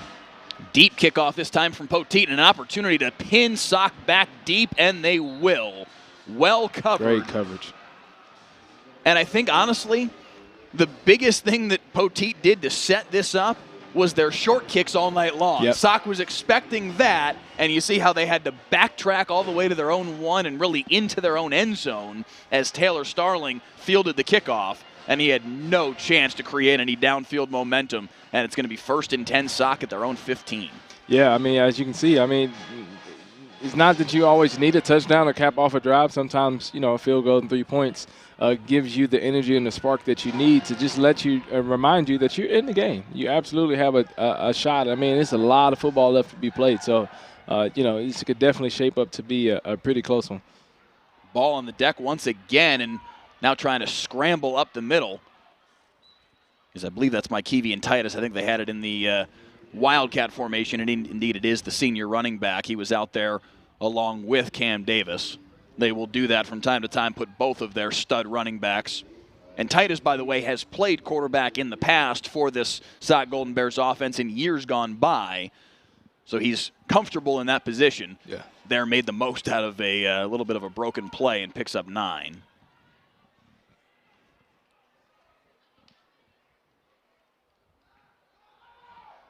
He'll take it himself once again and fight forward enough for the first down, give him 3 on the carry. Yeah, Mike, I mean, he definitely looks comfortable back there. I mean, he's going up to the line of scrimmage, making calls, making checks, and obviously keeping himself and picking up the first down right there. So he definitely looks like he's done this before, Mike. So, I mean, this change, as we've seen over the weeks, can – be sudden and work for you, or, it could work against you, as we saw a couple weeks back. I mean, Sock is definitely trying to figure something out. Fresh 1st and 10, handoff to Davis, and nowhere for him to go. Slung down right at the line of scrimmage. Looks like it was DeKyrie Williams coming through to make the tackle.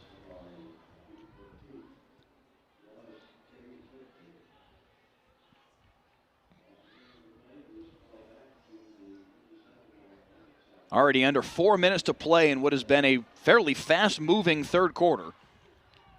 South Oak Cliff facing 2nd down and 11 now from their own 27-yard line.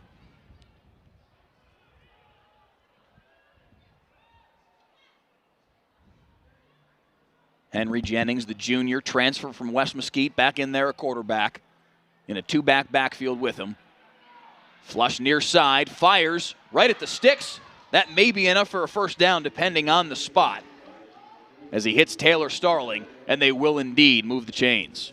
Mike, I got to say right there, really, really impressive throw by Jennings to throw a dart on the run. I mean, it wasn't a lot of air on that ball. It was straight into the arms of the receiver. So, I mean, a great dart right there, picking up the first down.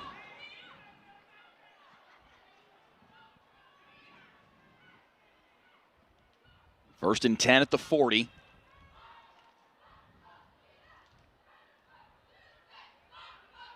Big hole for Cam Davis, right up the gut and across midfield inside the 45-yard line as he lowers his shoulder. Flag at the end of the play. Cam Davis is not the bruising back that Mikevian Titus is, but right there,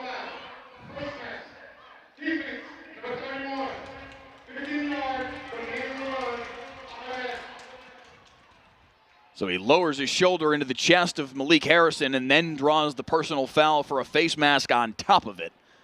So the run that got him down to, and you can see it right there at the end of the time, at the end of the play, the left hand of Harrison.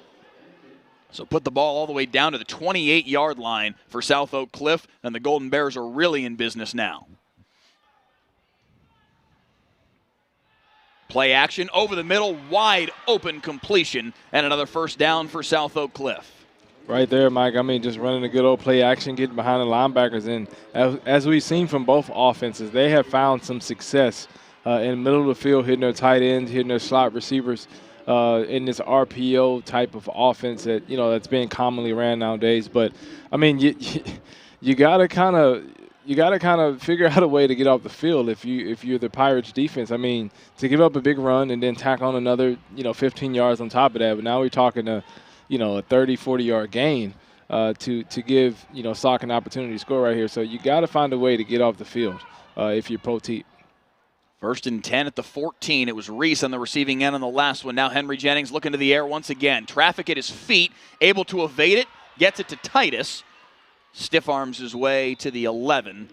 Give him maybe 2 on the play. Reese on the reception on the previous play, the sophomore, one of 3 sophomore wide receivers that they are really excited about in this South Oak Cliff program. He, Taylor Starling, and Marcus Morgan, all 3 different kind of receivers. They think Reese is kind of the intermediate type. The comparison that Jason Todd gave for him was to Anquan Bolden. Marcus Morgan, he says, is really the smoothest of the 3 sophomore wideouts. And then Taylor Starling, he said, can flat out fly. The future in the receiving core looks really good for South Oak Cliff, but their running tandem is the bread and butter this year as Cam Davis carries it off right guard once again for, give him 3 on the play down to the 9, and it will be 3rd and medium. 3rd and medium, Mike. I mean, they have done a great job of, for the most part, having positive plays for the most part this drive, and so it's going to be very critical here on 3rd down to decide to, continue to feed, Cam Davis as he's been having a pretty well-run game tonight, or you put it in the hands of Titus, who obviously has some quarterback experience. So, we may even see a pass right here on 3rd down. It's Titus in Wildcat quarterback once again, keeps it himself on the read option up the middle, spinning his way to the 7, but that's going to be short of the line to gain. Had to get to the 3-yard line for first down yardage. And as the clock winds down here in quarter number 3, it's going to be 4th down and 4. Will they snap it here before the end of the frame? They will not. 4th and 4 when the 4th quarter begins in a 3-point football game between Sock and Poteet on Friday Night Football. We'll be back.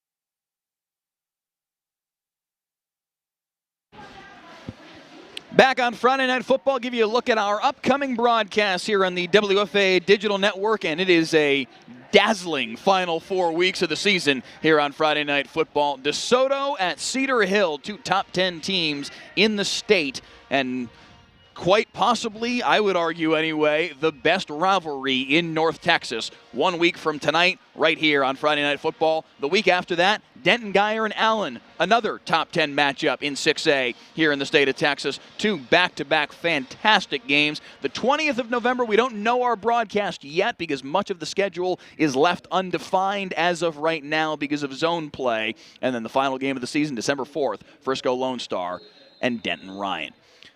Back to the action here at Kincaid Stadium. It's going to be 4th down and 4 for the South Oak Cliff offense. It's going to be Mikevian Titus in the Wildcat quarterback. Cam Davis saddled to his right in the sidecar on 4th down and 4. Have to get to the 3 for a first down and movement on the line of scrimmage again.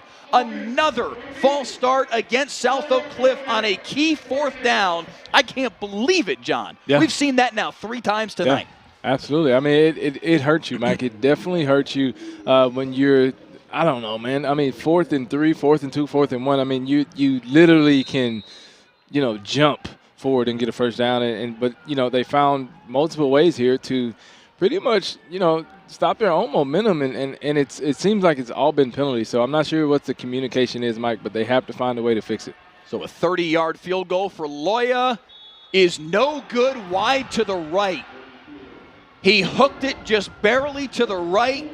No points on the board for South Oak Cliff. And for the 3rd time today, a 4th down penalty bites this South Oak Cliff Golden Bears football team. They had the 4th and 1 inside the 3-yard line. False start. 4th and 6, elected to kick the field goal. They took an early 3-0 lead, but thanks to the Antonio Loya 25-yard field goal. They had a 4th and 5 for Poteet. They jumped offside and gave Poteet the first down. And now here, take at least 3 points off the board, and arguably 7 if they could have converted on 4th down and 4, have to settle for the field goal and miss the 30-yarder by Loya, and it goes back to Mesquite Poteet. Police looking deep. Single coverage, but Wyrick's able to play center field and make the pick.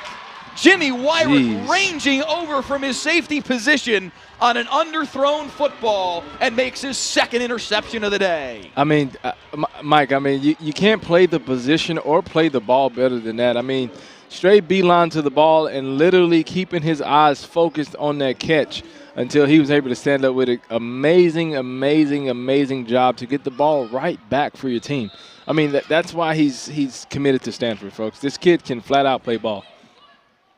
Super, super smart, by the way, too. Yeah. This kid is the total package. Was a great basketball player for South Oak Cliff the last couple of years, but certainly at the safety position and the defensive backfield in general. He's played corner for them in years past. He can play safety. Stanford's got a gem coming to him. Jimmy Wyrick with 2 interceptions tonight. Off the interception, the handoff here to Cam Davis, and look at the hesitation move for him to get the corner and get up the sideline. Flag on the play afterward as well. That might be a late hit against Poteet. We'll see what Grady Dale and company have to say here.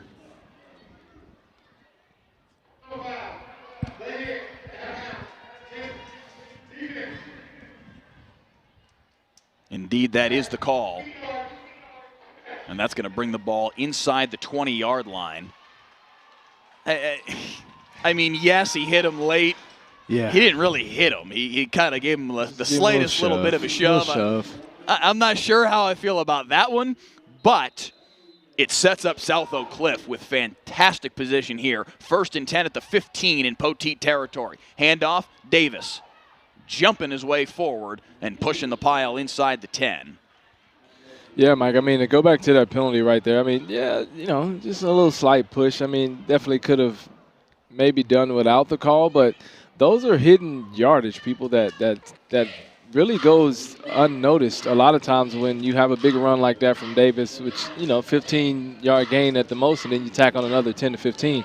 That definitely swings the momentum in your favor when you have, 25, 30-yard gains like that. 2nd and 5 for Sock. Play action, middle, nearly intercepted as cutting in front of the football was Charles Bradley. The senior two-way player nearly had another game-changing play. Yeah, just a little bit of a late throw by Jennings right there. I mean, the ball's behind him, and I mean, granted, the ball's in front of his receiver right there. I mean, we definitely could be putting up 6 points on a board for Harrison, but missed opportunity right there. Henry Jennings, handoff, Titus, hesitation, dragged down from behind, and it's going to be 4th down again for South Oak Cliff. Spot the ball at the 8-yard line, have to get basically smack dab between the 5 and the 6 to pick up a first down. They just tried a 30-yard field goal and missed after a penalty turned 4th and 4 into 4th and 9. This will officially go down as a 4th and 3. Very interesting play call. I mean, they've definitely had this opportunity several times to convert this. So let's see what they call. Motion man, and now a time. No, another flag. Is this going to be against South Oak Cliff again?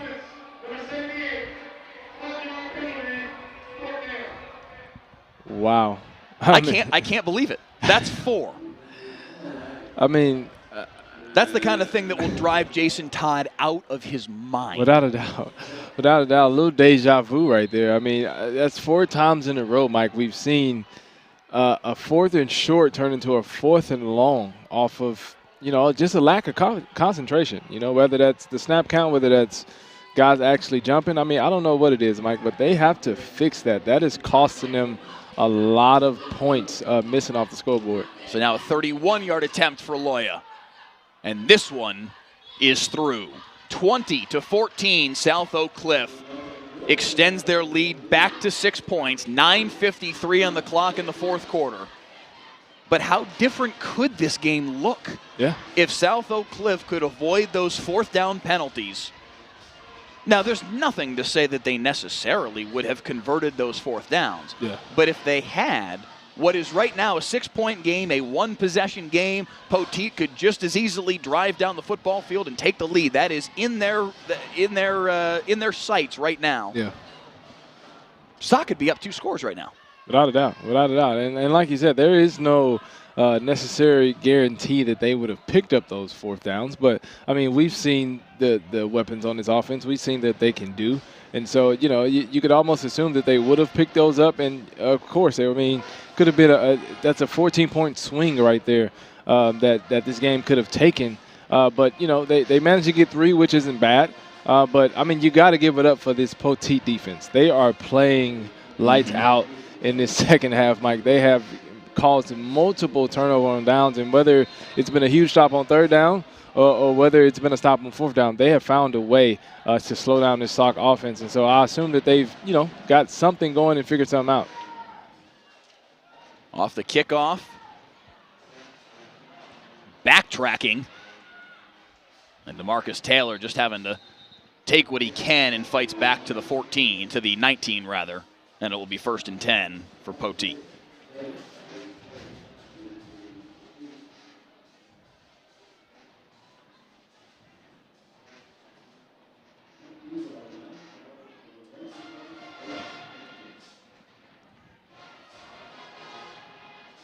And Taylor hobbled as he gets up off after the play. Caden Page helping him off the field. It's an injury timeout, so it won't come off the board for Poteet. They still have 3 remaining. South Oak Cliff with 2. A 20-14 Golden Bears lead. The number 7 team in North Texas in 5A. The favorite in District 6 5A Division II entering the season. Facing their biggest contender this year in district play, Mesquite Poteet. And it's a 6-point game here early on in the fourth quarter. Poteet taking it back, 1st and 10. Xavion Jeans, nice cut to evade the first tackler and gets out to the 24-yard line, pick up a 5. I mean, Mike, I literally held my breath when Jeans made it out of that tackle with a spin. I mean, because he is literally 1 step away from turning a 5-yard run into a I don't know, 60, 70-yard touchdown. Yeah. Because he is lightning fast. So I'm holding my breath. Police rolls left. Going to take off and run for it. 1st down. Out to the 31-yard line for Jalen Police. Mike, I got to say, I think, just from watching his style of play over the game, I think that his running ability, as we alluded to earlier, it has to become a factor here late in the game. I can maybe say that they may get the ball maybe one more time, 1 or 2 more times here before this game concludes. So I think right now Police has to find a way to use his running ability to help this offense get down the field. Jeans cutting up field. Maybe a gain of 2 on the play. South Oak Cliff with a pair of Cam Davis touchdown runs, a pair of Antonio Loya field goals. Mesquite Poteet, a Jeremiah Anukum 53-yard interception return for a touchdown, and 2 Nico Aguilar field goals. And it's 20-14. South Oak Cliff leading Poteet by 6. Now under 8 minutes and 20 seconds to play in the fourth quarter. 2nd down and 8. Handoff, Jeans. Seeing an awful lot, John, of what you like to call window dressing on these plays from Mesquite Poteet, trying to create some misdirection, but it's very clear, despite all of that, what they want to do is give the ball to number 15, Xavion Jeans, and South Oak Cliff has just not been fooled. Yeah, I mean, South Oak Cliff is just doing a great job of staying at home.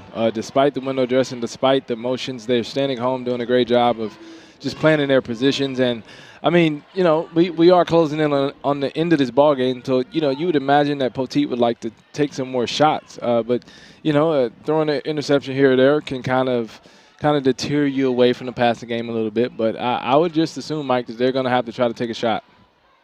3rd down and 8, throwing it near side and at the feet. And incomplete, trying to find what was an open Deshaun Turner, but the ball was underthrown, and it's 4th down. Yeah, low throw right there. But, I mean, he had a high amount of pressure from these linebackers coming untouched on these 3rd down blitz. And so great job of Sock of getting pressure on the QB and, you know, causing him to throw it in the ground. And, again, Mike, I mean, we are, you know, we're closing in. And so I wouldn't be surprised. I mean, the guy Police as your punter. It might take a shot, maybe take a chance. It may be too early here. It's a dangerous spot in the field to do that definitely for sure. So. But Yeah, definitely an opportunity, maybe, possibly. But they have to find a way to get down the field, Mike, if they want to give themselves at least a chance to stay in this game. And that's going to draw a flag. There you go. That is a big flag on what was a line drive punt. Jimmy Wyrick with a lot of running room here on the return to get it across the 50-yard line. But that was, not only was it running into the kicker, but it was basically, and it's going to be a personal foul roughing the kicker. It's going to be a free 1st down for the Poteet offense. And this was, he could have held up. Yeah. It wasn't that he was diving to block the punt. He just reached out and pushed the punter. I mean, you just got to have that's, you know, time and time again, they have had some very, very lack of concentration, lack of focus issues on 4th down. I mean, can we see that one more time? I didn't catch who it was. I thought I saw maybe number 8. Yeah, it looks like number 8, which is Lafayette Pate, one of their wide receivers. That's a senior making it's a big mistake. I'm sorry. I mean, I don't want to blow the kid up. I mean, he's playing hard out there. He's a good wide receiver. He's made some good plays for them over the course of this season, but that's not a smart play that just gave Poteet the football back. It's tantamount to a turnover. And now here comes Poteet, 1st and 10. Jeans a carry for 2, right to the midfield stripe. Yeah, Mike, and a lot of times you see teams capitalize off of plays like that. I mean, it's 4th and 8. Your defense did a great job. Then you turn around and give them a fresh, new set of downs. So, you know, I wouldn't be surprised if Poteet, you know, gets some points out of this drive, having a second chance, a second life of putting points up on the board this drive. 2nd down and 8. Police is going to take off and run for it again, and he's got a lot of running room. Police inside the 30-yard line and steps out of bounds at the 25. Again, using his running ability right there. Everybody's dropping out, playing coverage, and, you know, he just pulls the ball down and gets the 1st down, trying to direct a little blocking right there down the field from his man Charles Bradley. And so, again, I mean, he has to use this stuff. This is his secret weapon. I would say. I mean, he's a phenomenal passer. I mean, 2nd leading passer in 5A in North Texas. So, I mean, phenomenal passer. But he's going to have to use his legs here late in this ball game to continue to give his chance of a team to win.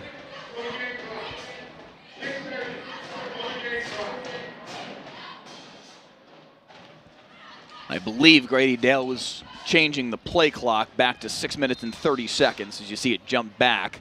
I think they're saying that it should have been a stoppage of play, or a stoppage of the clock, I should say, after the run. A 25-yard carry for Jalen Police, and it's 1st and 10 at the 25. Jeans again with the carry, 1st down. Give him 3. That has been, frankly, the offense all night, though, for Mesquite Poteet, with the exception of some, you know, big plays here and there from Jalen Police in the passing game, or him taking off running like he did just there. But other than that, it has been hand the ball to number 15 over and over and over again. Yeah, and I think, you know, I think Sock is forcing that. They keep giving that high safety look, and I would imagine that Poteet is going to try to find a way to flag on the play, and a big hit, very big hit as Marcel Jackson took it on the jet motion. The flag was way back behind the play.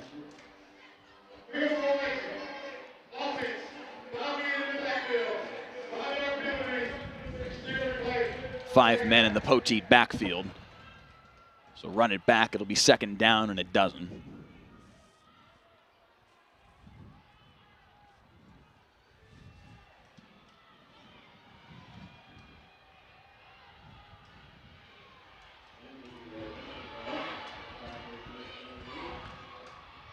A fairly small crowd on hand tonight here at Kincaid Stadium.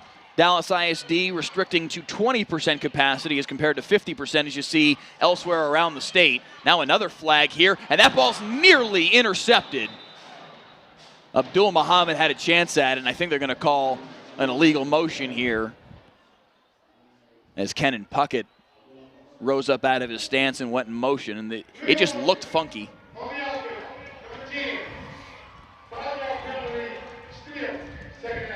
And indeed, that is the penalty, and it sets up now 2nd down and 17. Oh, never mind. Make it 3rd, and it doesn't.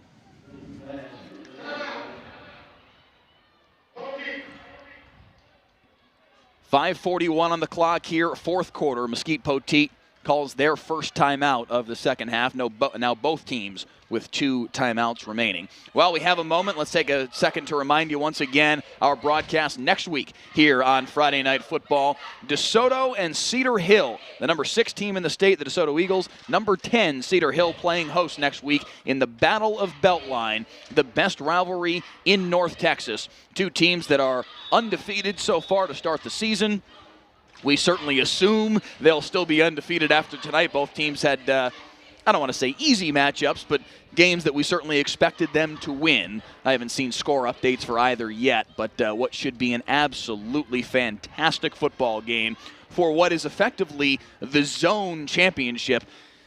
These districts are doing some weird things across the state to just try and ensure that they do have playoff teams, that they've figured out their playoff structure this year. So in that district with DeSoto, Cedar Hill, Duncanville, some other strong teams, they've split them up into 2 4-team zones, and DeSoto and Cedar Hill figure to both go into that game 2-0 in their zone. The winner of that game wins that zone and will likely face Duncanville for the district championship. Out of the timeout, 3rd down and a dozen for Jalen Police and company. Jackson comes in motion. Police rolling near side, trying to find a man downfield, has to just fire it and throw it away. And it's going to be 4th down. Some miscommunication between he and Deshaun Turner there. Yeah, right there. I think he wanted Deshaun to go upfield after he ran his route. He wanted to kind of turn his shoulder and go upfield. But, I mean, you covered. I mean, Warwick is there to really play that coverage really tight on him. And, I mean, you know, not exactly what they wanted on 3rd down there, Mike. But, I mean, this is 4-down territory. They absolutely have to take a chance because, you know, there's a possibility where, you know, this may be their second to last possession of the ball game. So they have to take a chance here on 4th down. 5:34 to play in the 4th. They go for it on 4th and 10. Police looking over the middle, has a man. It's Puckett, but he's going to be short of the sticks. He made the catch, but he's 1.5 yards short, and it's a turnover on downs. Police made a nice play to at least keep it alive, but the route from Puckett just a bit short of where he needed to be, and it's South Oak Cliff football. Yep, great job by that defense. That's Ja Jones right there on the tackling and the coverage, making sure that he gets a turnover on down. So great job of Sock coming up big, getting off the field right there on 4th down. But, you know, again, this Sock offense has to find a way, Mike. I mean, they've, you know, really cost themselves on 4th down with just, you know, again, lack of concentration, lack of focus, penalties. And so they have to find a way to try to close out this ball game. And they could definitely play the 4-minute game. They definitely could here with, you know, 5.5 left in the ball game. So it's going to be pretty interesting to see what they, you know, choose to do and dial up here. There's a player down at the 14-yard line from South Oak Cliff. I can't catch a number at the moment.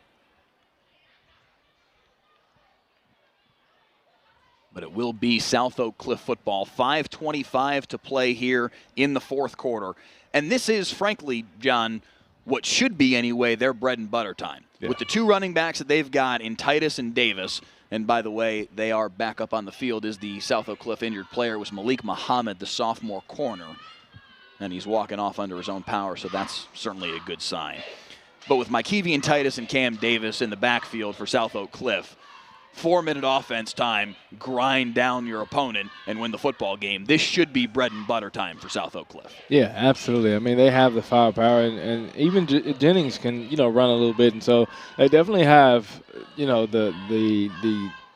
the star players back there that they need to wind down this ball game here, late in the fourth. And so, like I said, it's going to be interesting. Poteet has to make a strong defensive stand right here to try to get their offense back on the field one more time.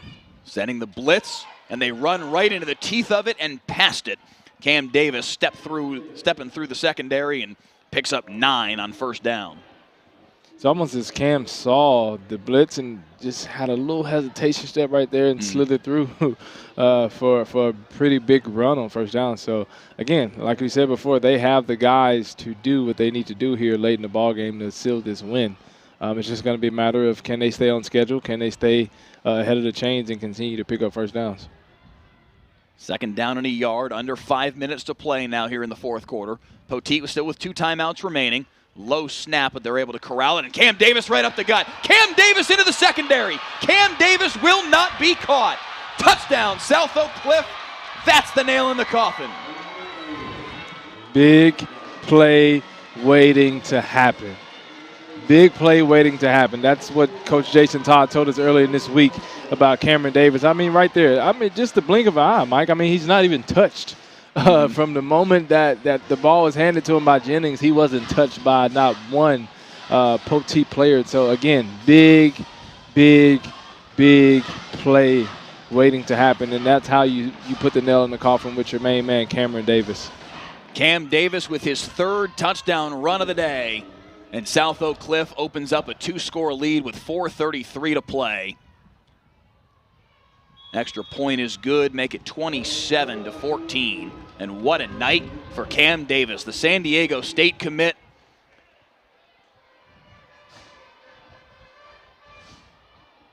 And if my eyes were good on the spot of that line of scrimmage, a 72-yard touchdown run to go with a 60-yarder earlier tonight. The stat line for Cam Davis tonight is going to be off the hook.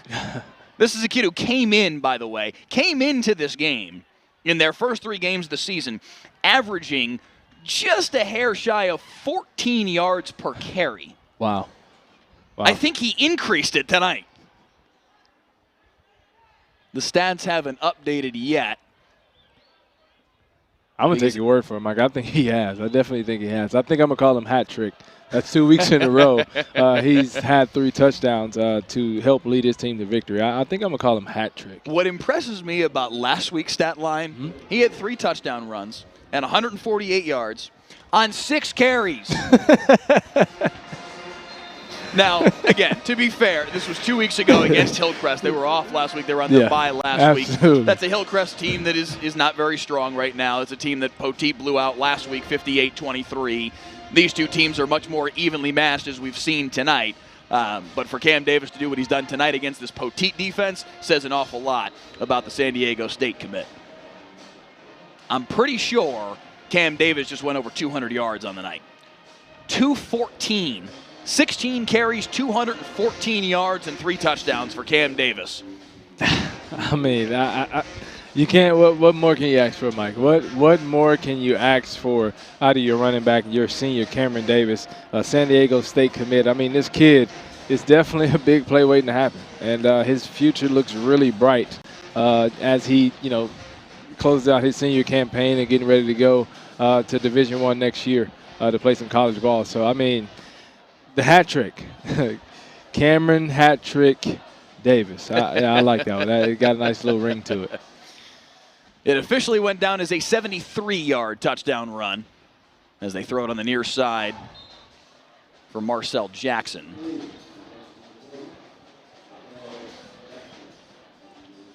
Poteet with 2 timeouts remaining, down 13 now, and this is an offense that frankly has not been able to generate much of anything tonight. Now in a situation where they have to generate a ton in a very short period of time. Police, pressure, able to evade. Nice move to get around Jaden Williams. Fires downfield into coverage. Incomplete. He had Charles Bradley, but just couldn't quite hook up with him. Yeah, great job of evading right there. I mean, but again, they got to come up with plays like that. I mean, this is crunch time in the ball game. You have to score twice in 4 minutes, and that's very difficult for an offense to do. So I would imagine that they're going to try to pick up the tempo right here, Mike. I mean, big third down, 3rd and 6. I mean, and I believe that from here on out, it's always going to be four down option. So I imagine that they try to take a shot here a couple times. Police stepping forward, now backtracking, pressure from behind him, ball's out. Will it go down as a fumble? Yes, it does. South Oak Cliff's defense with the strip sack and the recovery. It's Amari Bedford scooping up the loose ball. Try and get a spy on who it was who created the fumble. Looks like it's Corey Flowers coming from behind. That's the younger brother of Cortland Flowers, who was a key player for this South Oak Cliff team over the course of the last couple of years. Corey Flowers, the senior, 6'6", 220-pound defensive end, coming through to make the strip. And Amari Bedford jumps on top of it. And South Oak Cliff is on their way to 3-0 in district play and in the driver's seat for a district championship. Titus dragged down from behind. Nice play by Nick DeVille, the senior linebacker. So looking forward for these two teams. Poteet next week, they are off. 2 weeks from tonight, they face Conrad in their next district game. The rest of the way for Poteet, Conrad, Seagoville, Adamson, 3 teams they should beat in district play. Kimball on December 4th to end their regular season will be the game that decides number 2 and number 3 in this district this year. South Oak Cliff, meanwhile, now has Poteet in their rearview mirror. They will play Kimball on the 28th of November, and that will be the only team that will have a chance for a tough finish to the season, by the way, for Kimball. Their last 2 weeks of the season, the other 2 teams in the district that are contenders along with them for a district championship. Kimball plays South Oak Cliff on the 28th, and then Poteet on December 4th. So Kimball is still very much alive here. Let's be clear on that. Absolutely. If they win those 2 games, they're your district champion. Good luck, especially against this SOC team. They've shown that, to me, they're the class of the district. That would be a big, big win if Kimball's able to pull that off. Yeah. But they've got some talent. They've got some kids who can make some plays. They certainly have the ability to play that football game and perhaps pull the upset. But at minimum, South Oak Cliff in the driver's seat. Looking forward for them. They play Conrad on Thursday night, Seagoville a week after that, Adamson, and then Kimball on the 28th. They finish up on Thursday night, December 3rd, against Jefferson on the road to finish up their district play. And then going to the playoffs as, to me, one of the, I don't know if I would quite go as far as favorites in 5A Division II, but they are certainly a contender. Yeah, definitely a contender. I mean, they find ways on both sides of the football to make plays. I mean, we saw some interceptions, some forced fumbles, some fumble recoveries, and then, I mean, your 1-2 punch in the backfield and Titus and Davis. And, Harrison on the outside is a great experienced receiver. So, I mean, they absolutely have a chance, Mike. I mean, they can definitely compete with some of the best teams in the area, and they are absolutely showing that they can. But, again, they have to continue to minimize the mistakes. I know as we get later in the season, those things are going to come up very big. And so I believe if they can minimize the mistakes, I mean, they have a bright future ahead of them. And that's the thing. That's kind of the delineating factor, really, between South Oak Cliff and as that ball is thrown over the middle. Intercepted by Poteet, and going back the other way is Jeremiah Anukum again inside the 50-yard line. Beg your pardon, it's not Anukum this time. It's Reggie Williams with the interception.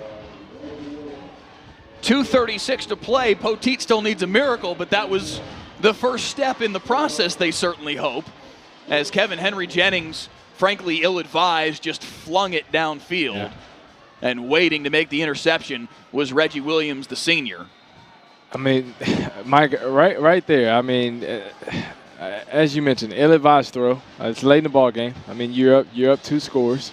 And, I mean, yes, you absolutely would, need need a miracle to score 14 in 2.5 minutes. But, I mean, to even give, Poteet a chance is not something that you want to necessarily do. Right. You know what I mean? So, very, very costly mistake. I'm not sure if it's going to change the outcome of the game, but, I mean, very costly mistake. I mean, he was a block away from possibly taking it to the house, but now here comes the defensive front again from South Oak Cliff. And again, Jaden Williams in on the play. There is a reason this young man is going to Arizona State. Man. Absolutely. I mean, he's definitely going to be in the nightmares of Alex Brown and Jacob Torres tonight. I mean, he's been moving from side to side. He's kind of found his groove tonight as he's not only used his speed but his power. And right there, showing why, he's one of the best in the nation when it comes to making plays off the edge. 2nd down and 18 now after the sack. Police. And again, he'll be taken down in the backfield. They double-teamed on the far side, and coming from the backside is Williams again. And untouched, unblocked. Jaden Williams has got, 4, 5, 6 sacks tonight, and he was unblocked? Yeah, absolutely. I mean, you cannot leave him untouched off the edge. I mean, he just made the previous play. I mean, if anything, send a double team to his side, slow him down a little bit. So I mean, I'm not sure. What was the miscommunication right there? But I mean, untouched, back-to-back sacks. I mean, that's the man, Jaden Williams.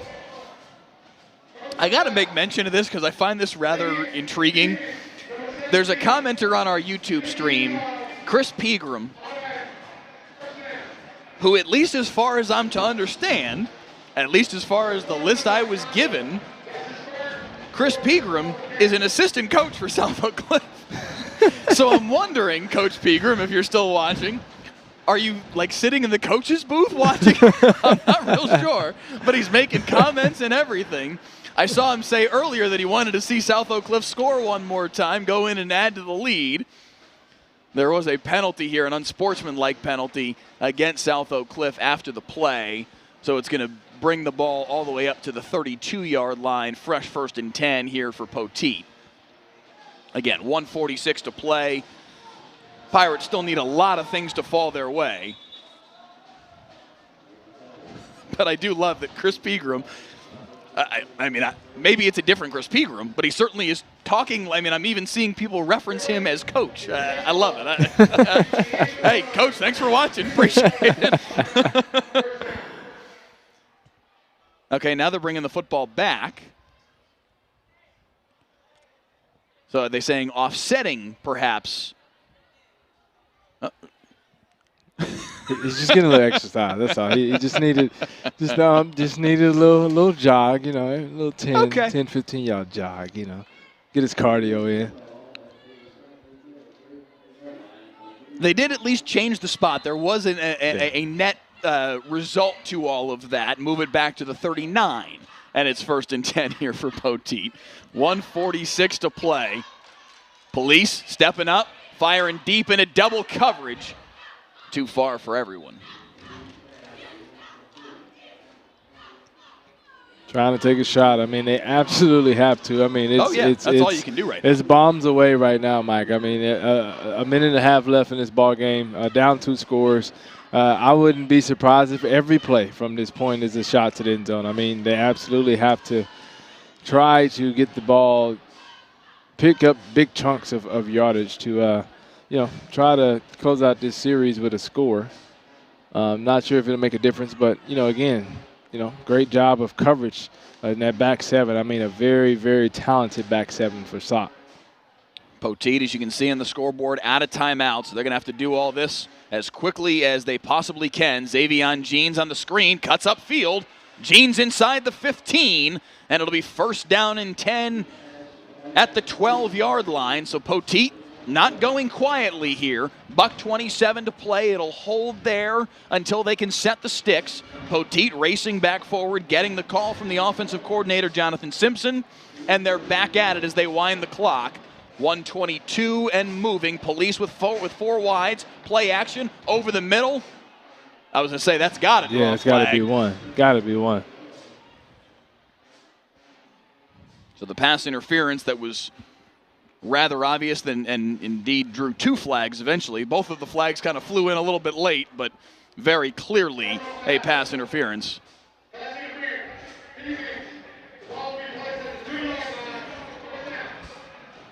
I think the official got confused. Pass interference is not a personal foul, but they will place the ball at the 2-yard line.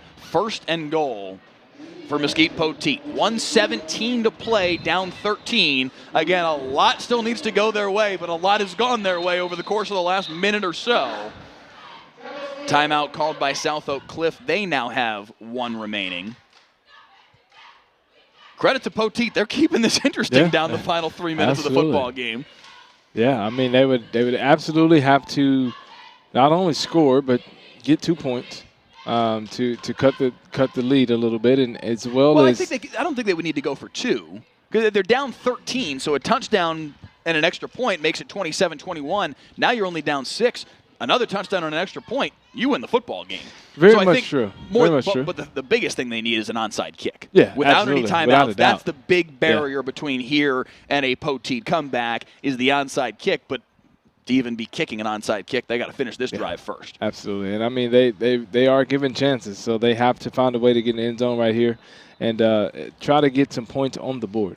I mean, again, a lot has to go right, but they absolutely have the opportunity to do it. South Oak Cliff scored on the 73-yard Cam Davis touchdown run with 4:28 to play in the 4th quarter to make it 27-14. And it appeared at that point that put the game away. Poteet went nowhere on the ensuing drive. In fact, turned the ball over. Then it really looked over. But Poteet with an interception, now a couple penalties, a couple big plays, and they've got 1st and goal at the 3-yard line. Police puts the ball on the deck, just kind of shovels it out to Xavion Jeans, but the timing on that play very clearly was destroyed. 1:08 and moving, and now Poteet has to race back to the line of scrimmage, call a play, and get back to it as fast as they can. 1 minute even now, and it continues to tick away. Police directing traffic, 4 wides, down to 51 as he finally takes the snap. 2nd down and goal. Fires left, end zone too high. 3rd down and goal, 46 seconds to play. And now you start to get into a time period where even if you do score, now do you even have any time to do anything with it if you do recover an onside kick? Yeah. They kind of needed to score on 1st and goal to have anything resembling a realistic shot. Absolutely. I mean, like you said, no timeouts left, and trying to score right here would be great, but, how much time would you have, granted that you get the onside kick, is going to be, the determining factor of it all. 3rd and goal. Poteet fires over the middle and knocked away. Abdul Muhammad nearly made a one-handed interception. And it will be 4th and goal. Take another look at this. Poteet went up with that one big right paw, and I thought he was going to haul it in there for a second. Falls incomplete, and it will be 4th and goal for Poteet.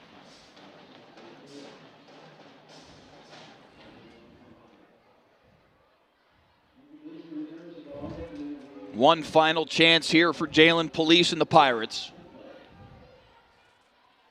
Needing 2 scores in the final 40 seconds to come back and stay perfect in district play.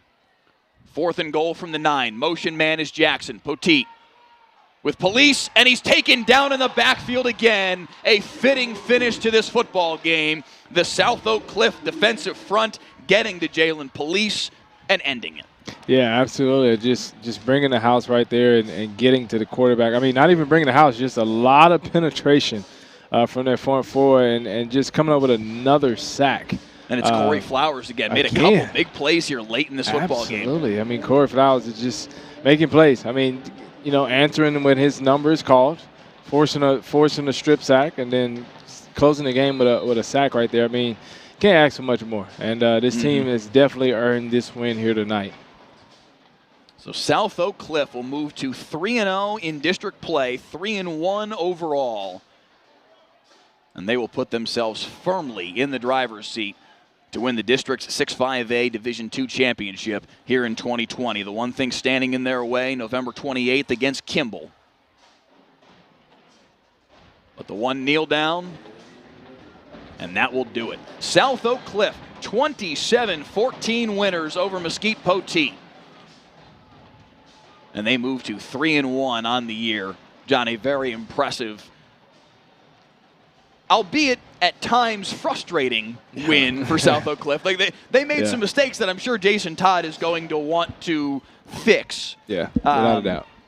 Especially when we're talking about a team that has big hopes, big expectations beyond just winning a district championship, beyond just being a playoff team. This is a team that feels like they've got the chops to compete with the Alitos and the Ennises and the very tops of 5A Division II. Yeah. If you're going to do that, you can't make the errors that they made turning the football over as much as they did, especially in the first half, and the penalties that they had as well. Absolutely. I mean, they definitely have high hopes to finish out their season as potential district champs, and then, taking a run in the playoffs. But as you mentioned, and it's just going to apply to every team, and not just Poteet or SOC. This is going to apply to every team, but minimizing mistakes.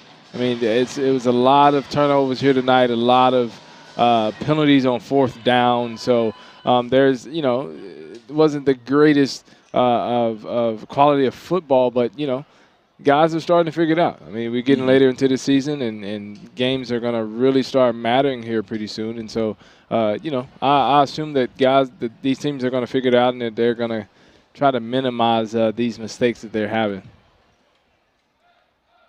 By the way, what a night by Cam Davis. I mean, this kid, the numbers he put up tonight, and here's the touchdown run. Credit to our director, Clay Marshall, queuing this up, folks. You don't understand the inner workings of our system.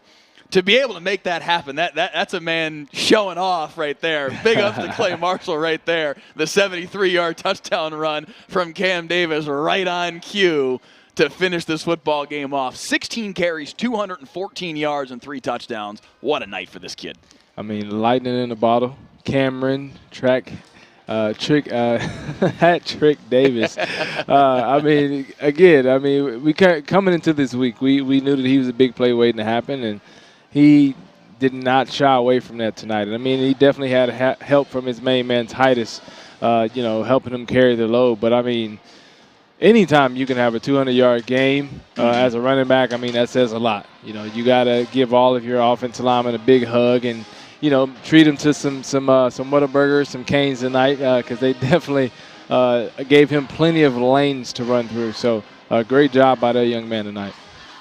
The two combined 309 yards on 27 carries. Wow. Over 11 yards per carry. Yeah. Over 11 yards per carry for Cam Davis and Mikevian Titus combined. 27 for 309. Davis with the 3 touchdown runs to pace the offense for South Oak Cliff. A couple of field goals as well from Antonio Loya. And a 27-14 win for the Golden Bears as they stay perfect in district play.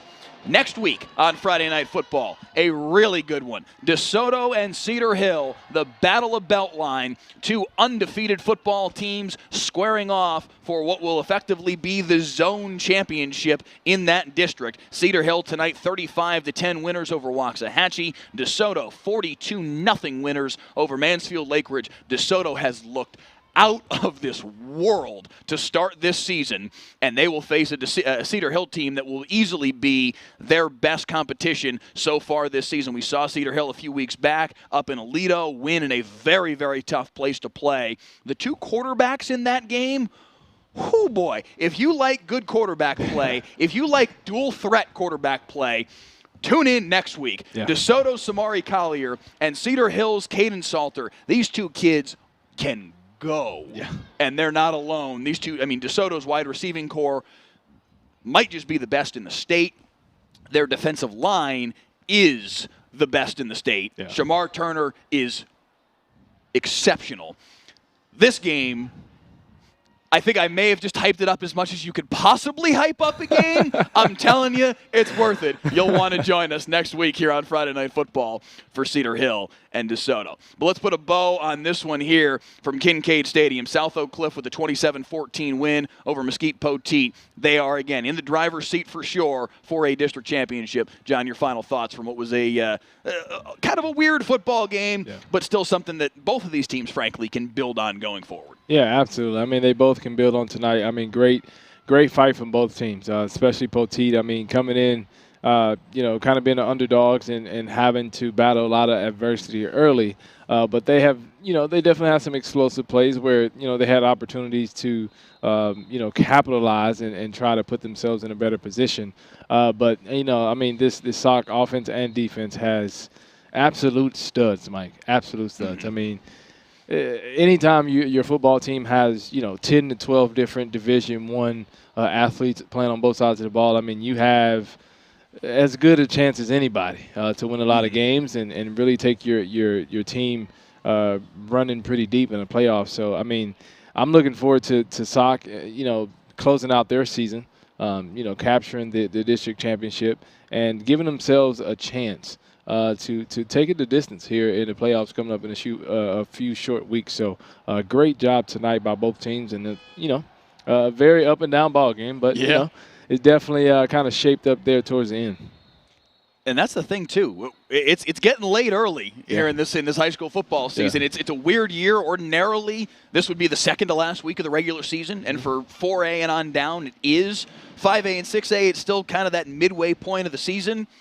But now's where it does kind of get down to nut cutting time. You gotta be ready to roll, and both of these teams, I think, show that they're getting there. They're not there yet. There were mistakes here for both teams tonight, but these are two teams that both have aspirations to make solid runs in the postseason, and in the building process of being ready for that moment in 4 or 5 weeks' time, they're getting closer.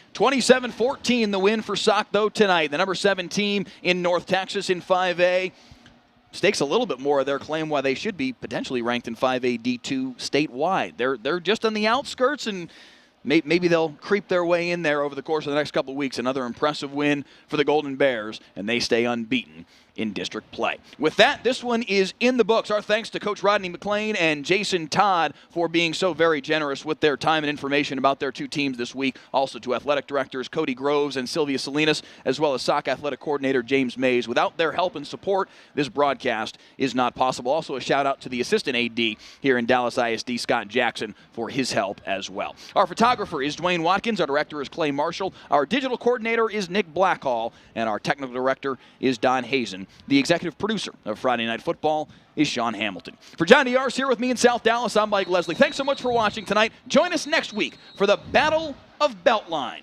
We'll see you for that one because I know you're tuning in 1 week from tonight. See you then.